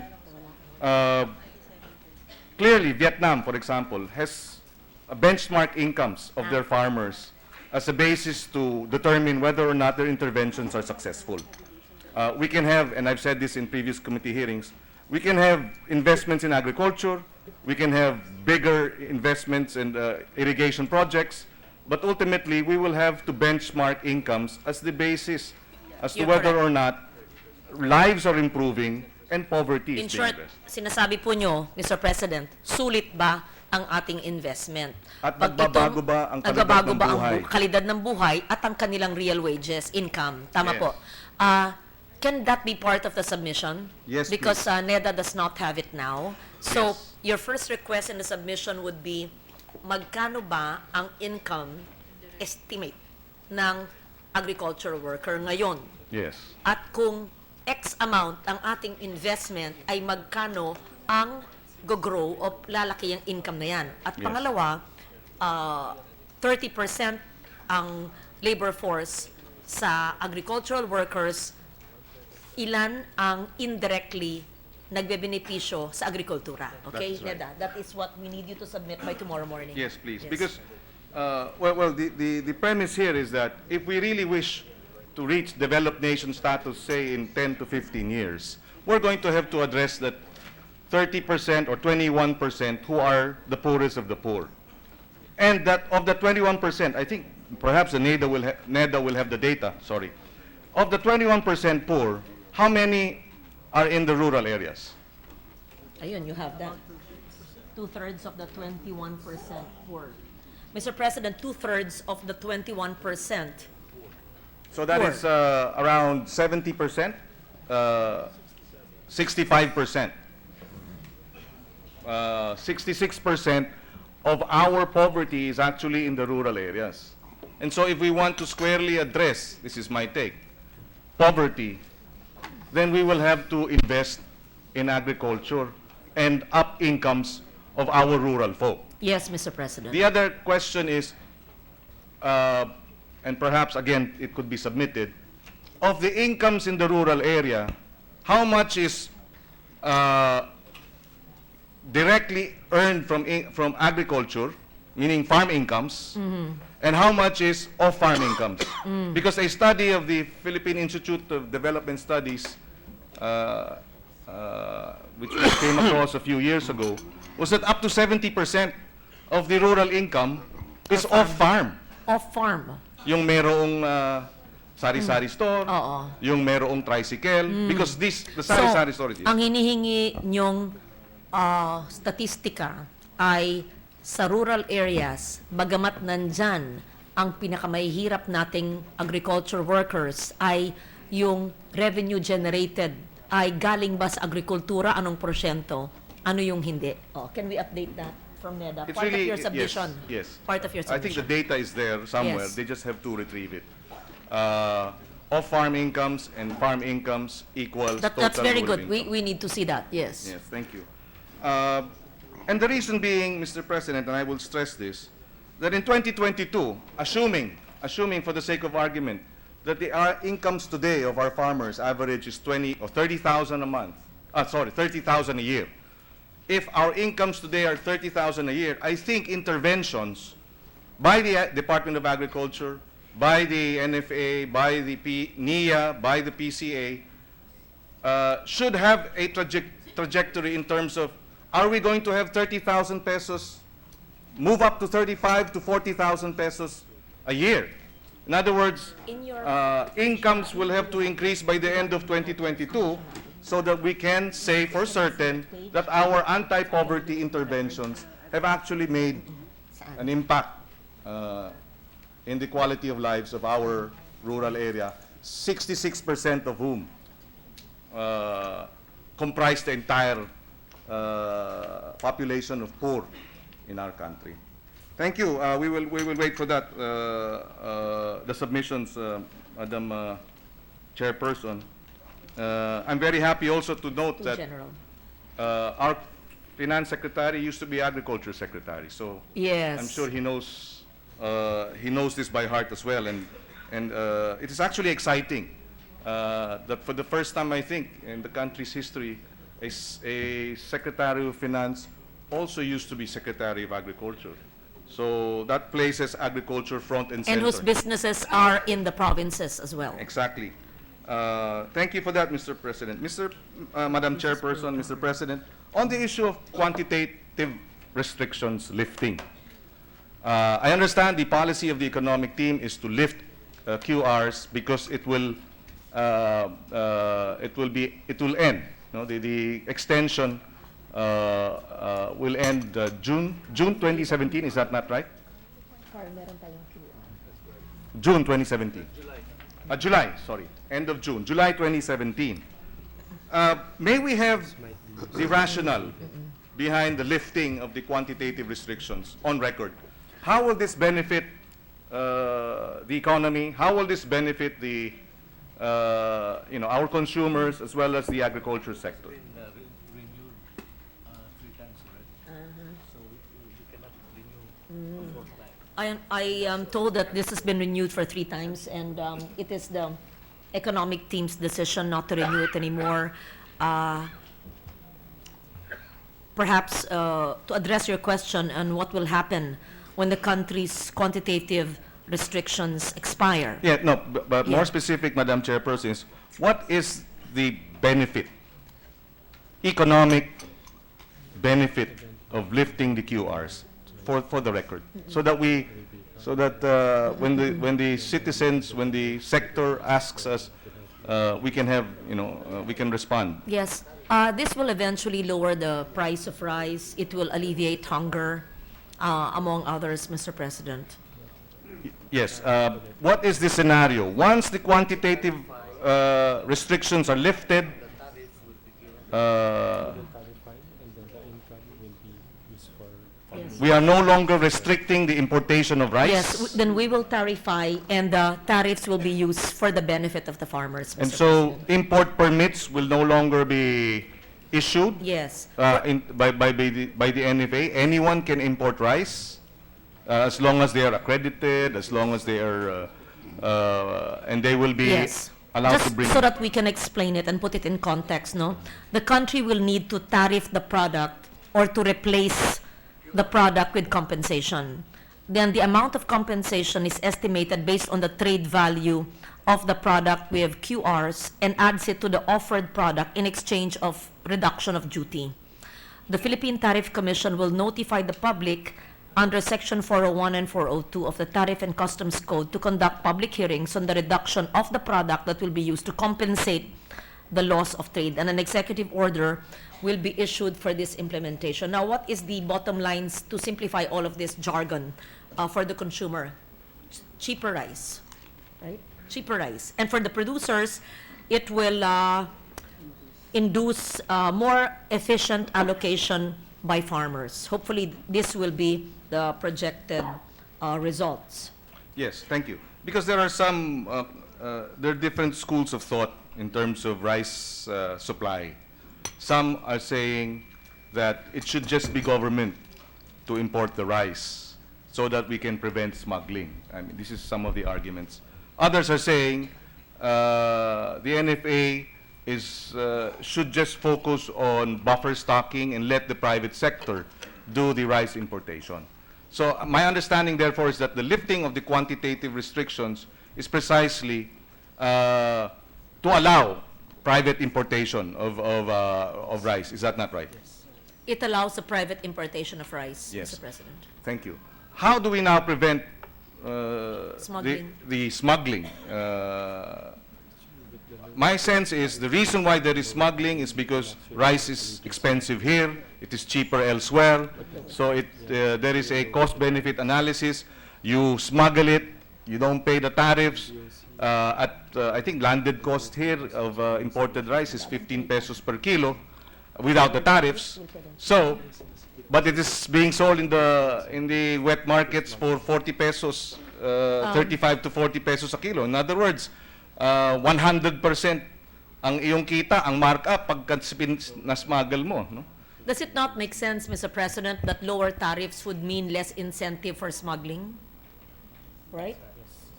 So, because there will be lower tariffs, there will be less incentive for smuggling. No, Ano ba well, yun? Oo. actually the tariffs will be 35%. So there won't be any change in the tarification. It's the same amount for those who are importing now under the MAV. if I'm not mistaken. So it's not the 35 to tariffs per 50. se, but the, The tariffs is 35, I'm told 35 to 50. yes. So, oh, to 50. Uniform 35. It will be uniform 35. So it will be It will uniform be- 35. Yes. So, well, in this case, NFA will now, will no longer be the entity with the monopoly in terms of who gets to bring in rice in the country. Yes. Because right now, that is the case. Yes, Mr. President. Okay. But there is a price in terms of the impact on our farmers. According to the Department of Agriculture, in two hearings that of the budget the finance committee, the farmers are not ready. They're saying that once the rice floods the market, rice farmers will stop planting rice because they cannot compete with the inexpensive rice despite the 35% tariff. And they're saying, but they're not saying they won't be ready forever. In fact, the DA is saying we need 2 years to prepare our farmers. How do we now marry these two different positions? Yes, the farmers, I believe, immediately will suffer. So is there any intervention that we must be yes. undertaking, I mean, beginning today? I'm one with you in caring for our farmers, and you're correct in stating that. That is the reason, Mr. President, why we're providing the free irrigation for our farmers next year. That's just one of the interventions needed. Of course, farm-to-market roads, as we always say it here, is needed, and crop diversification. They just have to learn to diversify, and the safety nets must be provided by the government. I guess I will have to social- ask yeah. this with the Department of Agriculture Yes. budget. But perhaps the economic team can take a look at this in terms of The is- impact on farmers, And yes. will there be appropriations to prepare our rice farmers for the lifting, at least perhaps in the interim, so that they can level up? As mentioned earlier, Mr. President, the revenues from the tariff will be earmarked for assistance to our farmers. You're sure it won't be used elsewhere, right? Yeah. Okay. The revenues will be used for agriculture from the tariffs. So and there is a second- commitment from the economic team Yes. that the revenue that will be collected from the tariffs will be earmarked and allocated. Does that need legislation or it is already in the law? I know the ASEF fund, RA 8178, yun yung sa tarification. Oo. So it exempts rice. That will So it needs legislation. Yes, please legislation. Oh. So yung assistance can be legislated. cannot that be a provision in the GAA? I'm actually thinking about it because there's a law, RA 8178 needs to be amended, and that earmarking of the tariff use for farmers has to be included in that amendment. But I'm looking into the possibility of including that as a special provision in the General Appropriations Act so that we're 10 steps ahead. Pwede ba yun? Well, if that can be done, Yes. we will support it as an amendment. Well, putting it in the General Appropriations Act will be for a limited period of 1 year. But at least we provide the protection for that until such time that we amend 8178. Yes, because we have Have you six, filed that bill? Maybe you can, as an advocate of agriculture, and Senator Villar, chairman of the committee, no, you're the chairman of Yes. the committee. Yes, you can hear that immediately. It's an amendment to the law, and the... we can do that, In to January. address 2018. Yes. But for So- 2017, which Yes. is the deadline, we should be able to include it in as a special provision in the General Appropriations measure. Okay, the availability of the funds will be in July. So, if we enact the law before July, but it takes long, as we know, and IRR, etc. To be safe, I would be one with you, and I like that intervention. Please craft the special provision with the DOF and NEDA so that we can include it in both the DOF, NEDA, and DA budget as a special provision. Yes, we will do- Earmarked for farmers. That's great. We will do that. Thank you very much, Ganda, Madam ganda yan. Chairperson. Madam Chairperson, on the issue of pre-irrigation, Lahat, no? Wala si Yoli. conceptually, we would like to provide our Just, farmers. just Yes. sorry. I just want to know how much will be generated. I'll ask myself by that, by July. Just a round amount. Magkano mo Well, 35% tariff. Oh. Do we have an idea? Maybe part of their submission to you would be how much will be generated by this? Oo. Oo. Sige, you can proceed with your question, just Yeah. so that So- we know. Well, Okay. we're doing some quick math here with the former NED, the secretary, and the rice industry is around 300 billion. So 35% would be around 100 billion. That's just quick math. But what I'm- voodoo Yes. math. No, Yes, what we're saying is that it's no mean amount. Yes. It's huge amount, and if that is not if that, because that will be earmarked in our budget for our farmers. That's really great. But maybe we should not even be very general farmers. It should be, baka saan mapunta eh, nakakatakot eh, di ba? Dapat naka-earmark yung talagang pangangailangan at diretso sa kanila. Kasi pag Yes. LGU na naman, di ba? It should be as a consequence of the lifting of the QRs and the impact on the rice farmers. Ano ba kayo? Sabi niya 21, ay 14. The fear of the Department of Agriculture is that if the rice comes in, that is cheap and inexpensive rice, the cost of production of our rice farmers now is very high. Malulugi sila. They will not be able to compete, and it will be a disincentive for them to plant rice. I am told based on initial math, it's around 15 and 20 billion. Well, that is annually. That is a Yes. huge amount.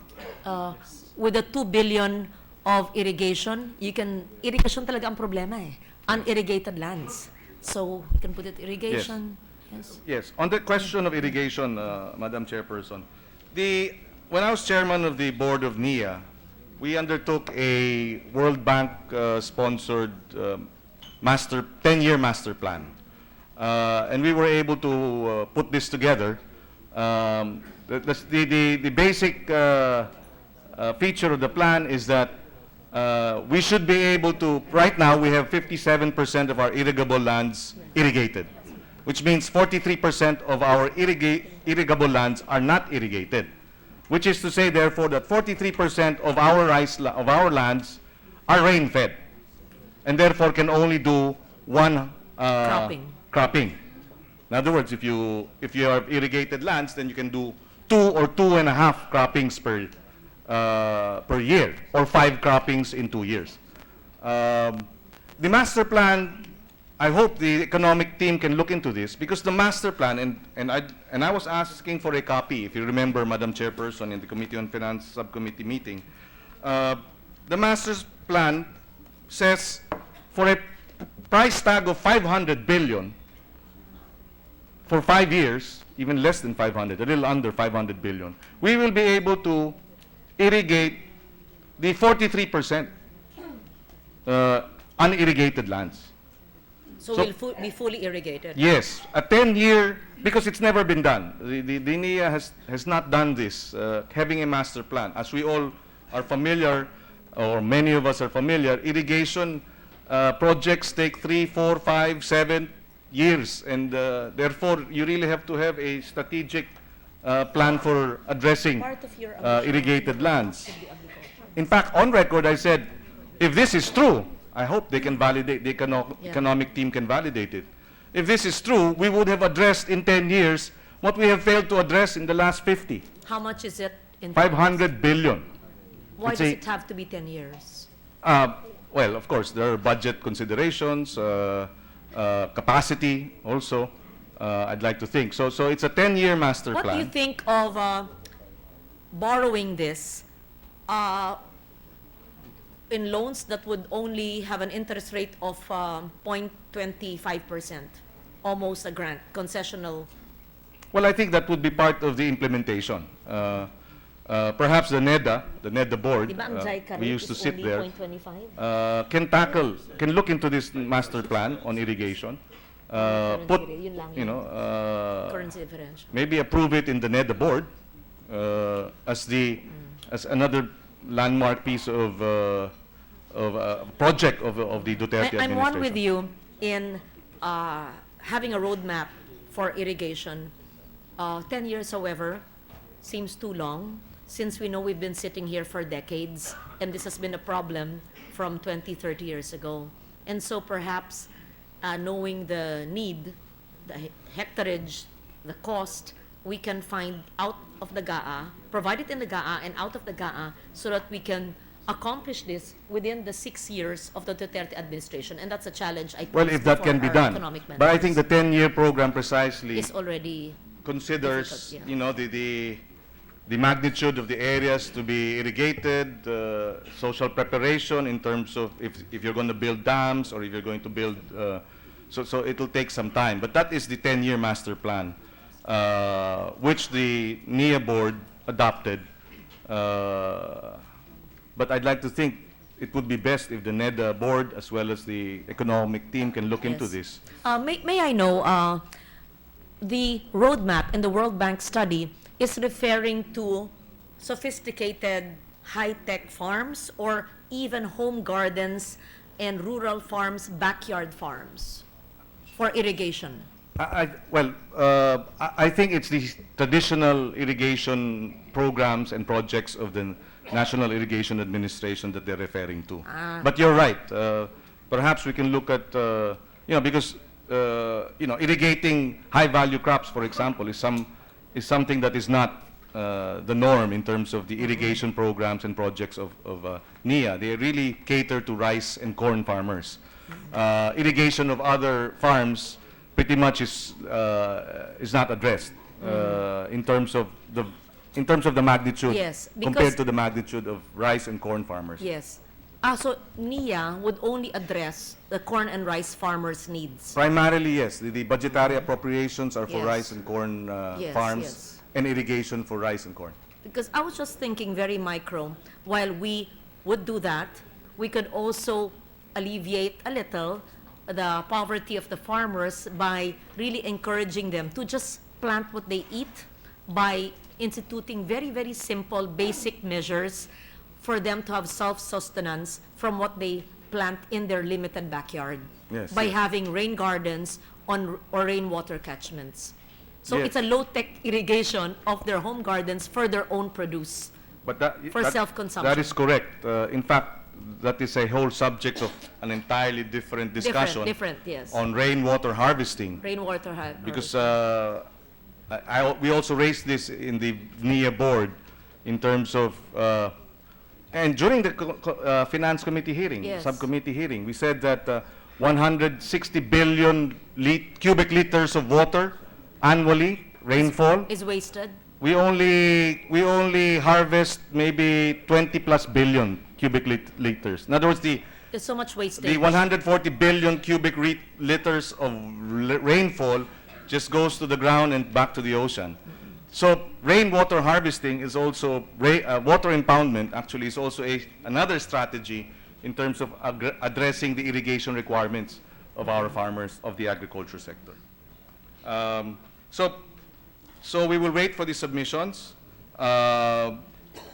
On irrigation, Madam President, Madam Chairperson, we are committed to free irrigation. 2 billion will be allocated to address this.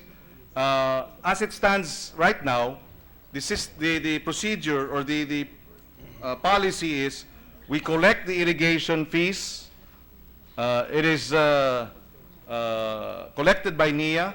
A portion of this irrigation fees is appropriated or allocated for irrigators associations who are charged with maintaining and managing, repairing the canals and the irrigation systems under their area. Do I take it to mean that this 2 billion is a continuing appropriation because you have to maintain the canals every year? Annual. I have to put it on.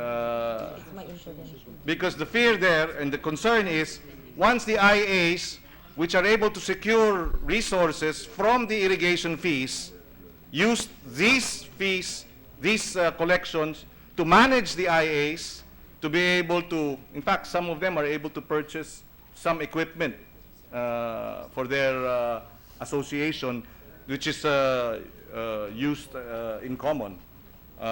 They share maintenance. It's a more cost-effective way of being able to utilize resources and equipment. So is this a continuing appropriation? Will this be also appropriated hence For here the- on? Yes. Mr. President, it is a Senate amendment. In short, it is our amendment to the budget. It was not in the NEP. We therefore encourage our DBM in the NEP of 2018 to please include it, because I am certain that our economic team agrees in the wisdom of this budgetary intervention. Apart from that, in your committee, Senator Villar and other of our colleagues have proposed that this be legislated so that it will be a regular portion of the budget and it does not need budgetary intervention or amendments. Thank you very much. We just hope that we will... If it's passed by first quarter of next year, then automatic na yan every year. There will be an intervention, a provision for that. Because the concern there is, and I think the Secretary of Finance said this during the confirmation hearings, if it is free, then there is no incentive to take care of it. And therefore, this may in fact lead to a disrepair of our systems, because precisely the resources are not made available for this. But if it is made available, then we will address that matter. Yes. Thank you. Madam President, Mr. Chairman, on the issue of the NFA abolition, I understand this is no longer being pursued, that the focus now will be on buffer stocking, and that the NFA, during times of calamity, the private sector will not come in to provide the necessary relief in terms of No abolition. rice supply. Yes. There is no plan to abolish the NFA, just to make them more efficient, Mr. President. I recall during our hearing with Senator Villar, where is she? They could not even get their facts together. How much is the debt of NFA today? They have 170 billion debt, Mr. President. And Yes. at the time, they were supposed to submit some information to the committee because they could not come up with the basic questions of the chair at the time, of Senator Villar. How are we going to pare down the debt? Which is to sell assets. Assets will be sold to be able to address the debt issue. Yes, that was one of the recommendations also of this representation when we were chairman of the NFA Council. I believe the DOF is in the NFA Council. I understand. Yeah, NEDA. We made sure that NEDA during our watch would be a member of the NFA Council, and so NEDA is there, DTI is there, and that was one of our recommendations. DBM also. Thank you, Madam President, for that. One more, just one more. On the Philippine Coconut Authority, the issue, sorry, again, the economic team, because this is a huge amount of money, 75 billion, Coco Levy Fund. Is it the policy of this administration to make the Coco Levy Fund available? We do have a pending bill now on second reading.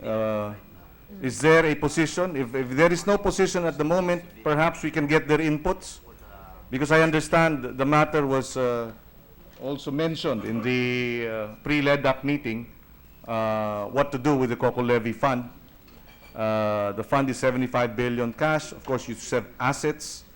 Combined assets and cash would be over 100 billion pesos. So that would really be a matter that the economic team should look into. Yes, Mr. President, if I may. In June of 2015, the Supreme Court issued a TRO, as you mentioned, on the effectivity and implementation of the EO on the transfer and use of the funds. And given this development, the utilization and management of the 73 billion Coco Levy Fund is now on hold, and it will be dependent on us for legislation. There's a pending bill entitled Coconut Farmers and Industry Development Act. It proposes the Coco Levy assets to be deposited in a trust outside a general fund. Is that your measure? Yes, that is correct. Yes. And to determine the exact value of the fund, the bill proposes that an audit, that's your law, you should know that, your bill, inventory of the Coco Levy assets to be undertaken by COA in coordination with the PCA and PCGG. Then it requires the crafting of the Coconut Farmers and Industry Development Plan for the rehab of the coconut industry. So we hope that once the measure is, because 16 senators have approved the committee report. Of course, we are going to go through the deliberations and the interpellation. So and these are amendments. very two important measures in your committee, which would help us. First, the Coco Levy fund, and second, the bill to institutionalize the irrigation of the farmers. Yes, yes. We will work on these measures. We're trying to also get more inputs in terms of how we can continue to ensure that the IAs are organized. Ultimately, the organization on the ground must be engaged, must be involved in terms of the implementation of the programs, because clearly, when your stakeholders are directly participating in the management and the implementation of the programs, the data out there will show that there is a larger chance of success as compared to when it's just Infracom of government being the Is it part driver. of your PDP? Well, we'd like to thank the good chairperson for this opportunity and the economic team. I decided to interpellate because I feel that for so long, farmers and fisher folk have not been given the... Are not part of the economic scenario. Have not No, been given- I'm grateful that you did that, because it puts in clear perspective where our roadmap of the PDP should be headed. And in fact, because of your interpellation, we will ask the NIA and the DA to submit their master plan to the Infra Committee of the NEDA. Yes, please, and hopefully the NEDA board will support the master plan of the NIA, which was with the assistance of the World Bank. Yes. I think it's a good plan, but without the support, obviously, of NEDA and the economic team, it will amount to nothing. And in fact, that World Bank report should be taken into consideration not only in the PDP but also in the crafting of the 2018 budget, so that we don't have to amend it, nandun na. Yes. Yung unang taon sa 10 taon para sa irigasyon. Yes, irrigation is basic. Yeah. Without irrigation, you can plant, but you won't harvest. So you really need irrigation, and it begins with precisely this kind of support. Ultimately, Mr. President, Madam Chairperson, it is unjust that those who feed us Or the poorest. are the poorest. Yes. It is not right. It is totally and completely unacceptable. If we have any sense of justice in our hearts, we will have to correct this. And it has been going on not only for decades, for centuries. Yes. The farmer, I met a farmer, his name was Mang Romeo. He was from Isabela. He started farming when he was 12, a rice farmer. When I met him, he was already 75 years old, and he was still farming, And he's still poor? and he's still poor. Yes. This is not just.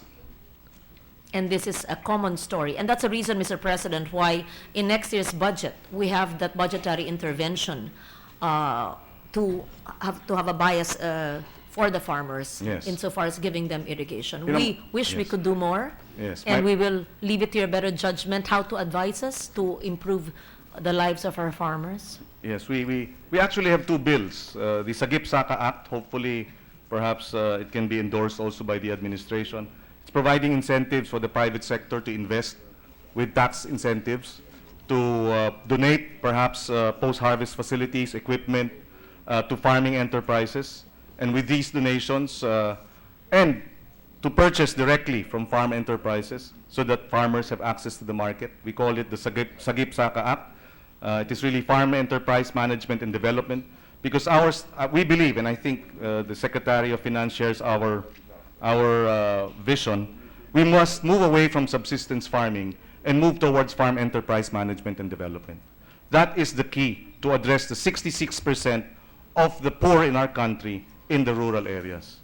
Unless and until we do this the way it ought to be done, they will continue to be poor, they will not move away from poverty, they will not be able to secure our food, because there is a saying, if you are to secure our food, we have to first secure our farmers and our fisher folk. And in the end, Mr. Chairman, Madam President, of course I'm biased because she's my daughter. Frankie, when she was 10, said, she's turning 16 now, she said that we should treat our farmers like our parents because they are the ones who feed us. And until this government, until society gives the farmers and the fisher folk the respect they deserve and the recognition they have long been denied, we will never reach sustainable economic growth in this country. Thank you, Madam President, for that opportunity. I agree with you, Mr. President. Thank you for your intervention. Thank you. The chair now recognizes Senator Ralph Recto. Ganda. We're good. So lahat, okay yan, ha? Ipasa mo na yung... Hiko, pasa mo na Thank you, Mr. President. It's on. To the Madam Sponsor of the budget, I'll be very brief with the Department of Finance. I promise to be brief. It's already 12:10. Just a few questions. Mr. President,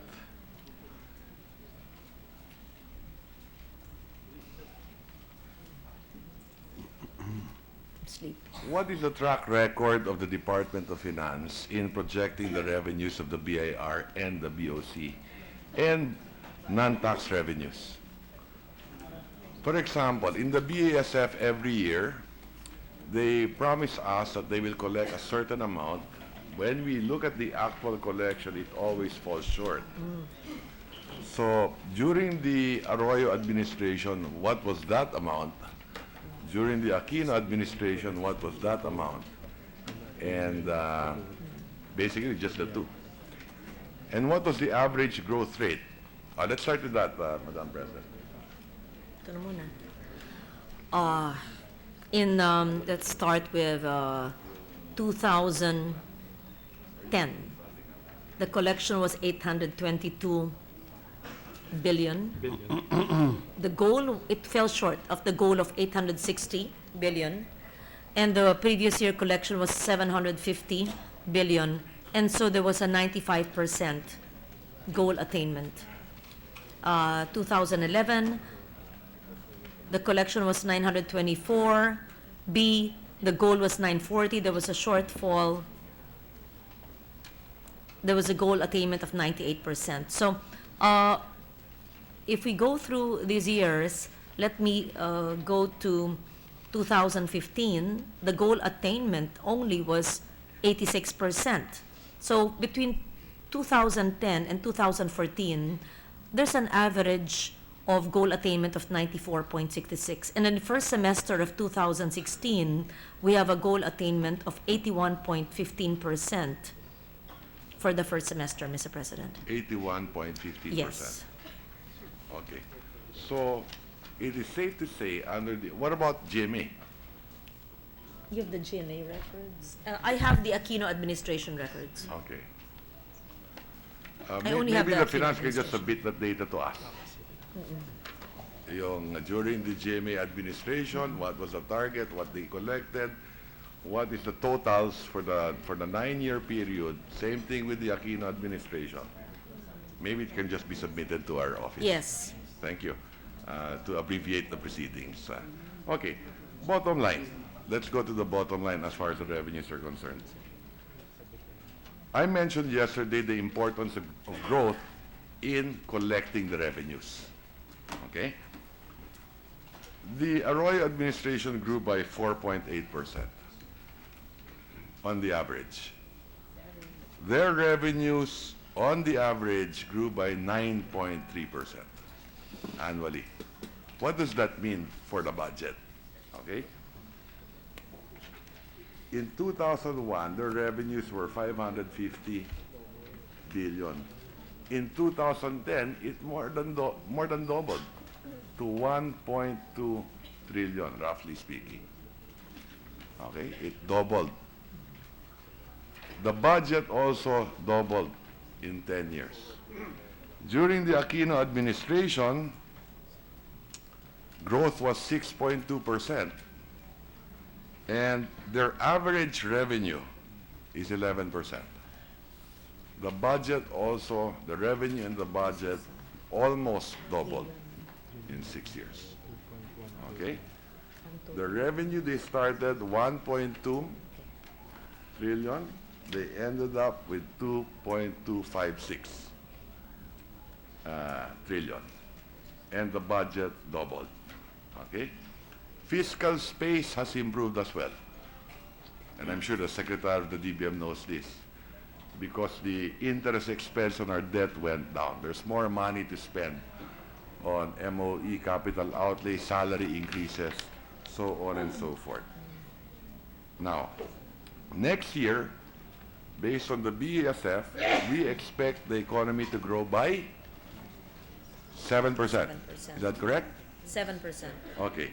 But in your revenue estimates, 7% real growth, nominal will be 10. Is that correct? More or less. Yes. That would be 7% correct. So growth. 10% growth, but your revenues you expect to grow by 10% only. Total revenues. Is that correct?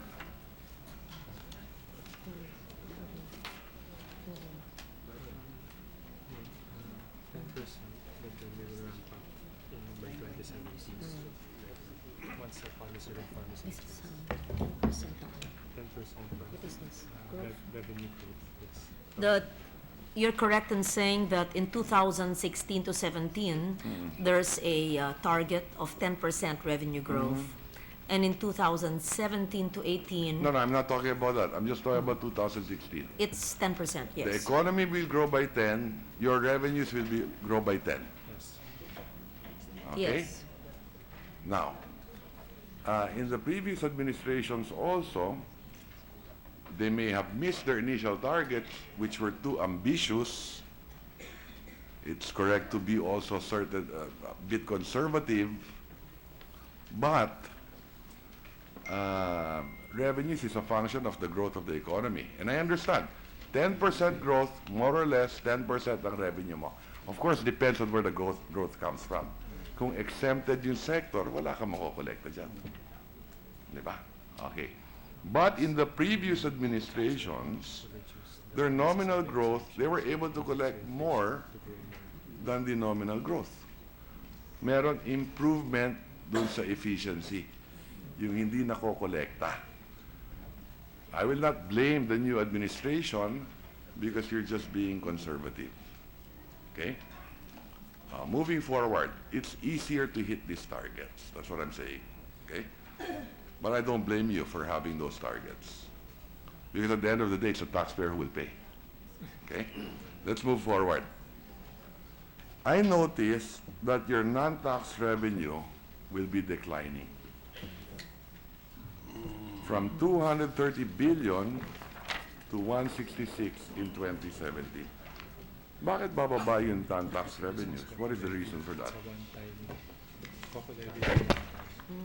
Hindi pa naman bibigyan. Income from investment is a big item, 43 billion down to 23, So there's a one-time. among others. The COCO levy is inputted there in 2016. Huh? The decrease is due to the COCO levy, right? Yes, for 2016. For 2016. The COCO levy is included in 2016, but the drop that you mentioned in You non-tax. need to tell me that the COCO levy is a one-time gain. Yes, that's Correct. why it drops in 2017. Where is that found? Yung COCO levy na... I don't see it here. Because in Under what item is that? The COCO levy is in a special account. No, I know. I'm talking about, maybe they can look at page 627 of the BESF. Where is that found here? Where is it found in the BSN? Tingnan niyo BSN. What about 2015? Wala pa yung COCO levy in 2015, but the collection was 230 billion. There was an increase in privatization. In So one 2015, Yes. there was an increase in privatization, and that accounts for The difference. 62, the difference, yes. We're looking now at the COCO levy, No, but no, the the drop, privatization is different from the non-tax revenue. There are three accounts here. Tax revenue, non-tax revenue, and privatization. Revenue by source. C1. Non-tax revenue. no, what about the COCO From levy? 98 to 10. Ito ang malaking cut ng dividend na shares of stocks. Yung dividend na malaki. Sandali, 1 minute. Okay. Yung COCO levy question muna. Ang COCO levy is 2015. 2015. treasury budgets will Oh, 2015 ang COCO levy. sinking fund. Therefore, you're not going to earn as much.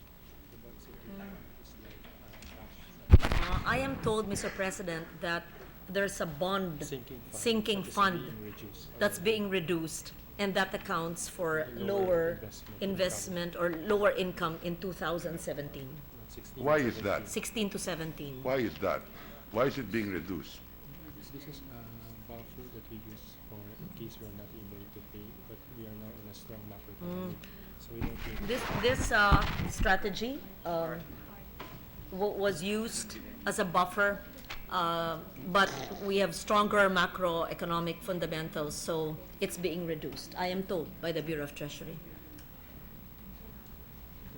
The bond sinking Well, fund. the fact is, regardless of the COCO levy, non-tax revenue is going down. Bakit nga? Because of the That's fund, nothing to ano ba? do with the COCO levy. is, we have not factored in all the dividends for 2017. Wala pa. So these are Tataas still- pa yan. yes, because we are now new government, This we're this is negotiating. this is a projection. According to the DOF, this will rise when by Once we have factored once you have factored in all the dividends.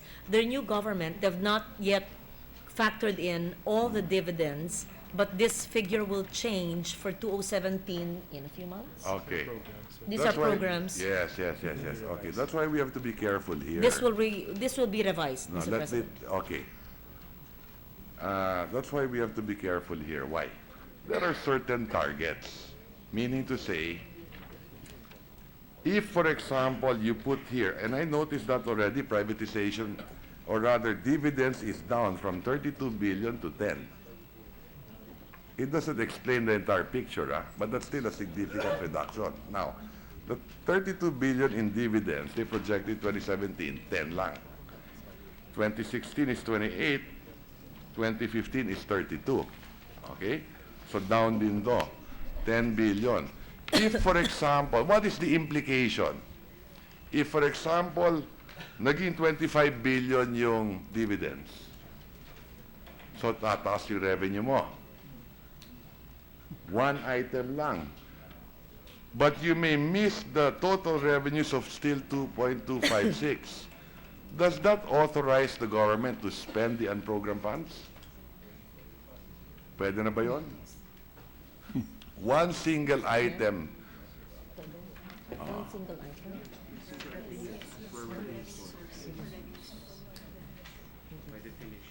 Yes, by definition, Mr. President, it will authorize the utilization of the unprogrammed funds. The unprogrammed fund, by and large, is a standby authority dapat, di ba?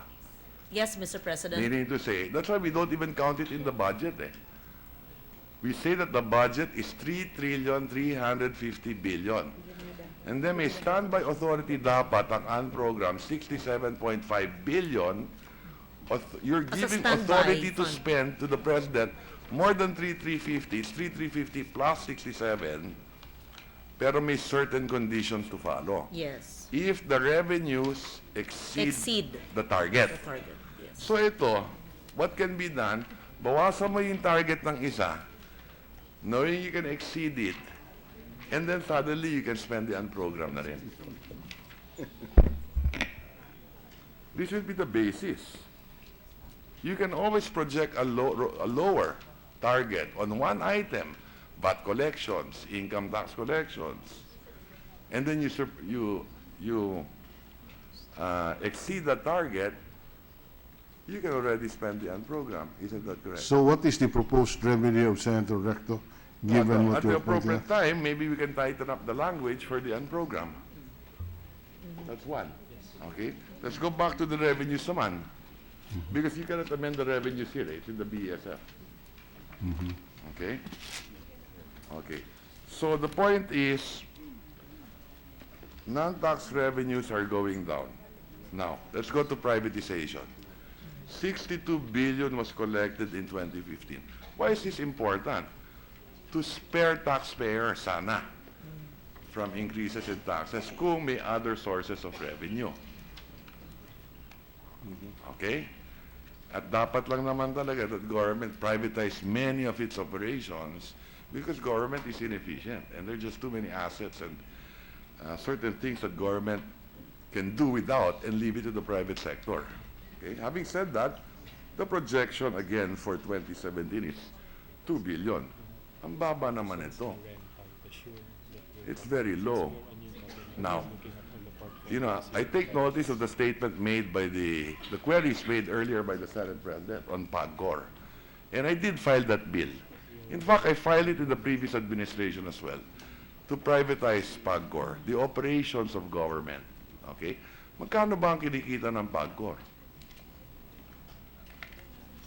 Doon lang sa kanilang casino that they're operating, hindi yung private, hindi yung what they're regulating, ha? Not what they're regulating. They remit around 10 billion yearly. Yes. But we're checking the revenues. While they're checking the total revenues of PAGCOR, Mr. President, I know that PAGCOR remits at least 10 billion each year pursuant to its laws. And you're correct that, assuming PAGCOR will be privatized. PAGCOR remitted 18 billion in 2016. You expect them to remit 15.7 billion in 2017. This is average. The average is 10 billion. Now, the, No, I don't think so. In 2015, it was 19. It's me much see. higher than that. Now, having said that, 22 hindi pa nga nagre-remit ng buo, ha? Nandadaya pa yan. It's in the COA report. Incidentally, it's in the COA report. I'll read it later. Now, having said that, 7 billion. ang kinikita ng PAGCOR sa kanilang casinos that they're operating is roughly 20 billion. 20 billion. Iba yung kita nila, may share sila dun sa mga Soler, mga Resort World. May share sila dun as regulatory. Let me correct the information, Mr. President. In 2015, it's 22.7 billion. It started in 2005 at 11.9 billion. And you're correct, it's higher than that. It's Yeah. 22.7 billion. So roughly 22 billion na. And O, the 20 billion reason ang- why the outlook or the privatization is only 2 billion, as you said, in 2017 is because they're basing it, they're being very conservative, they're a new government, they're basing it on rentals, rental income. It has not even evaluated PAGCOR, for example, for the privatization of I'll other give you an assets. idea of the valuation of PAGCOR. That's precisely why I'm discussing it. Okay? So if the income of PAGCOR is 20 billion today, operations income ng PAGCOR, only on the casinos that they're operating, not on their revenue from you share nila with Resort World and all the private casinos operated that they're regulating lang. Today, what is the PE ratio in the stock market? At 6.9. 15, 16, roughly there. So, that is a basic indicator of determining price to earnings ratio. Kung if they're making about 20 billion, you can bid it out at least for monopoly pa yan for 300 billion. Kalahati na yan ang tax measures na gusto ng DOF. 300B. If you privatize. 300B ang projection, no? Wala pa. Wala pa. Isn't that correct? Kung ang PE ratio is what, 15? 15 times earnings? They've not valuated it. I'm asking them, but I they think don't. Carl has an idea of the PE ratio. They're non-committal in the valuation of PAGCOR. No, but just give me a ballpark figure. Wala pa eh. Ayaw nilang sabihin pa. But is it correct that the income is 20 billion? No, no, they want to be certain, and it will affect Yeah. many things. So it's better left unsaid to be Pero prudent. daan and- billion ang valuation yan, the minimum. Di ba? Is that correct? Yes, it will be by the hundreds of billions, Yes, but hundreds of they'd billions. rather be Okay. mum now because they Yeah. want to be certain and to Yeah. be more prudent. Okay. So maybe in planning for the future, instead of just thinking of taxing the public, Privatization is the best. especially senior citizens and PWDs. Batas ko yun, yung senior citizens eh. But Batas ko rin yun, di Ikaw, ba? pareho tayo ba? Pareho tayo. Ralph Kaya Lauren nga, na Ralph naman. Lauren eh. Sige. Okay. Anyway, so that's precisely the point, huh? Okay, so, at the appropriate time, may mga, or should we discuss on program parts partially na rin here? Or mamaya na yun? Mamaya na siguro, it's part of After lunch. after the Department of Finance. O, sige. Okay, so, May I suggest to the good gentleman that let's break if you have, do not go into a new subject so that for continuity, it's already 12:30, for continuity, we can take up the new items Perhaps we can after break lunch. now as we did yesterday at 12:30. I'm willing to finish the finance, ha? Maybe Okay. 10 minutes. Sige. Tapusin na natin. Oo. Sige. Tapusin na natin. Oo. Okay. Tapusin mo, o, sige. Yeah. So, maliwanag, ha? So, kung... okay. So, as I mentioned yesterday, Gutom na kami ni Frank eh. okay, what is the growth rate of the revenues of GMA? 9%. 11% ang growth ni Pinoy. Okay? You're starting with 10%. Hi, Migs. Okay? If you go a little higher than that, or 11% lang, in the next 6 years, you will double your revenues, double your budget.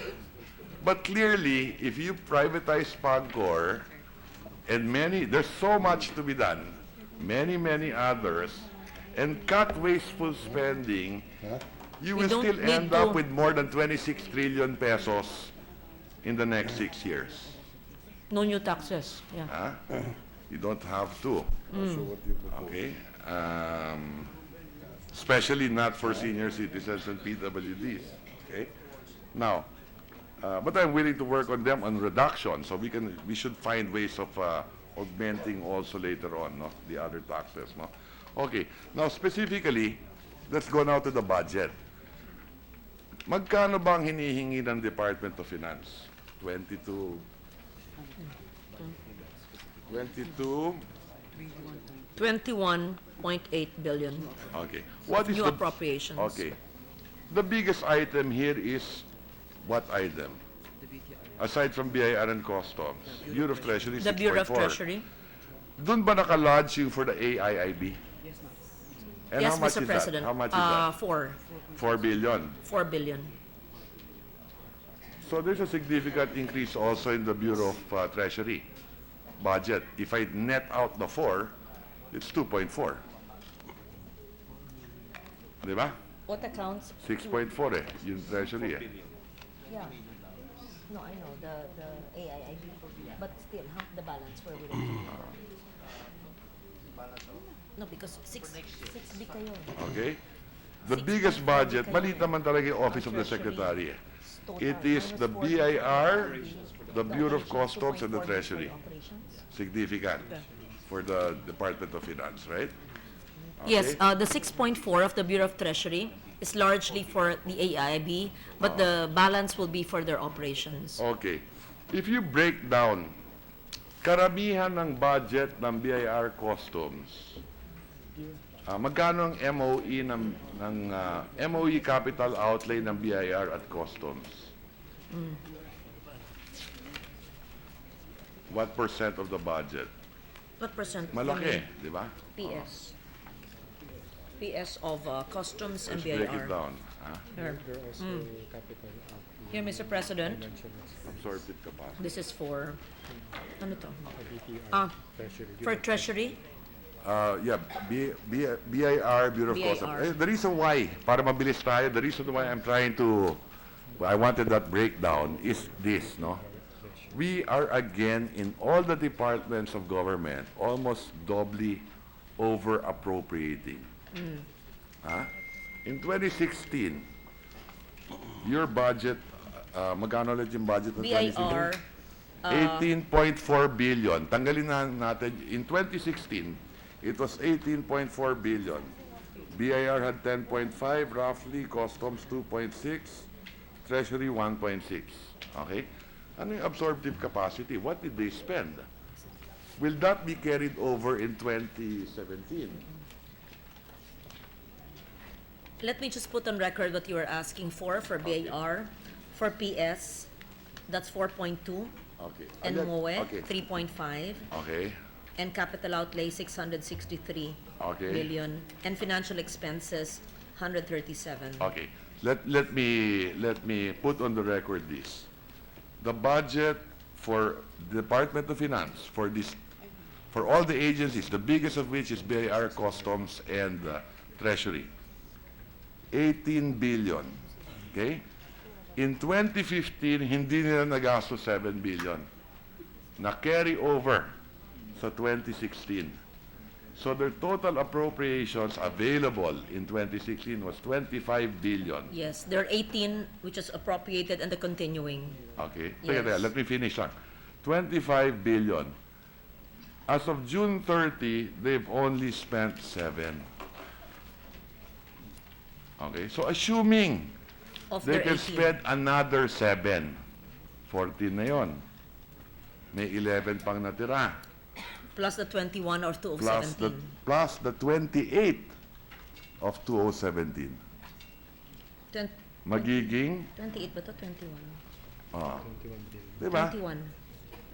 Almost all the departments, we are over appropriating. Like I said yesterday, 3.5 trillion was the budget in 2015. Ang na-disburse, 2.2. Next year, it will be roughly, this year pala, 3.5 din, more or less. Ang nagastos, 1 trillion lang. Disbursed, ha? So assuming you can double it to 2, may savings ka pa rin ng 1. Next year, 3.4 to plus 1, 4.4 yun. Tama. So, hindi ako sakayin sa bagong tax. Dahil hindi makilang. Okay? I-recast So, natin ang budget. you're compounding it. Makilang tayo sa paggawa ng buhay. Sayang naman kung di magastos. So we can dapat yan, i-cut natin yung waste. Sang-ayon ako maraming sa lahat ng waste, sinasabi mo eh. and Tama. then, Yun din ang sabi ko. gastusin natin doon sa pakikinabangan ng taong bayan.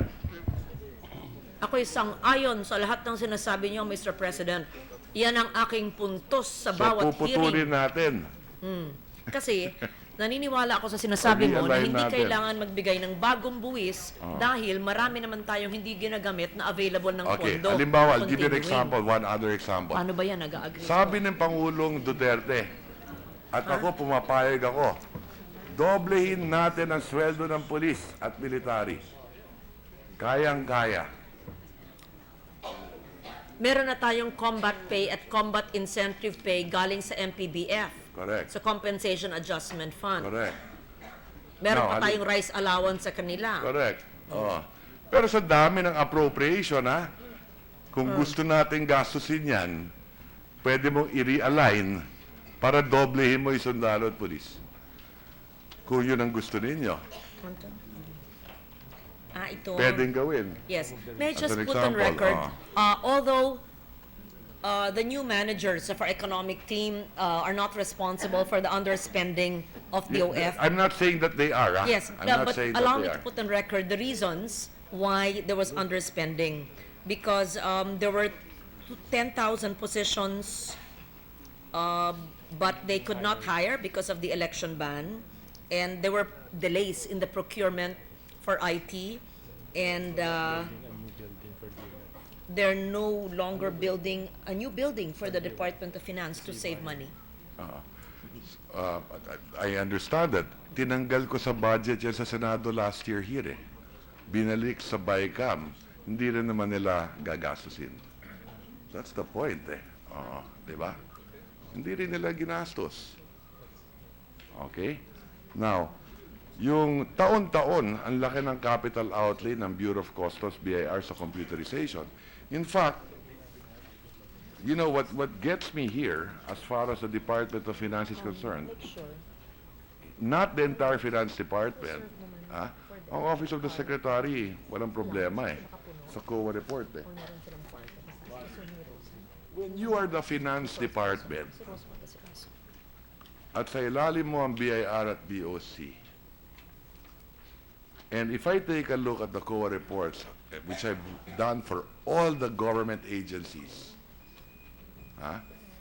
one of the worst, if not the worst, is always the BIR, the Bureau of Customs, and to a certain extent, pero I know the difficulty naman of that is a Bureau of Treasury. Okay?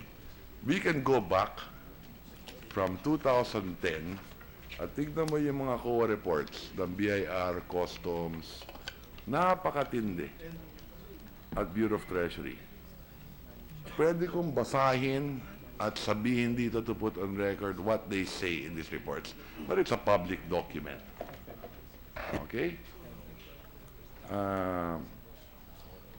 Dapat mas maingat ang Department of Finance, ang BIR. And I'm not saying it's their fault. Baka naging kultura na yan. Especially the new people, di nila kasalanan yan. Yung BIR, Bureau of Customs at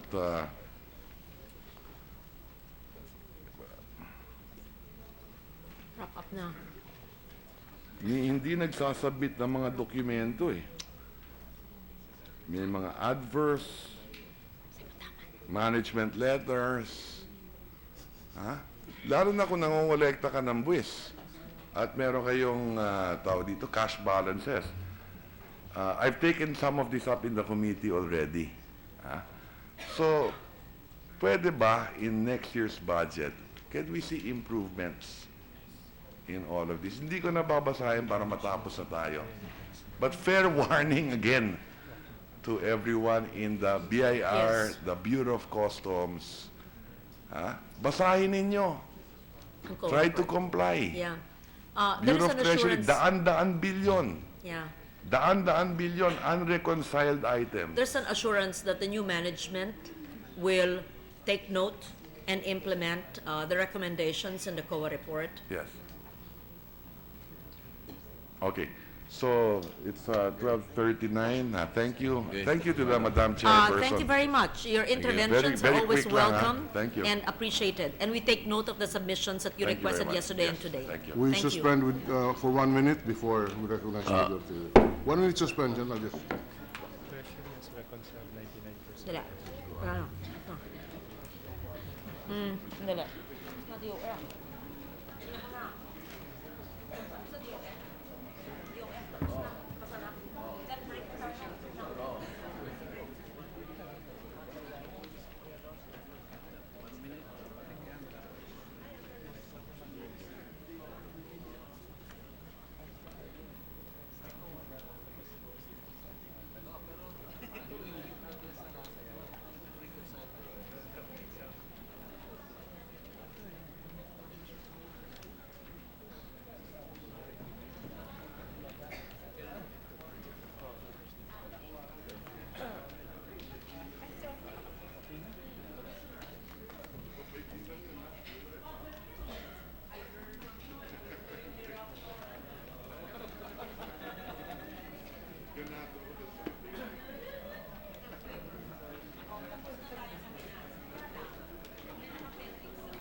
Session Ready is to resumed. resume, Mr. President.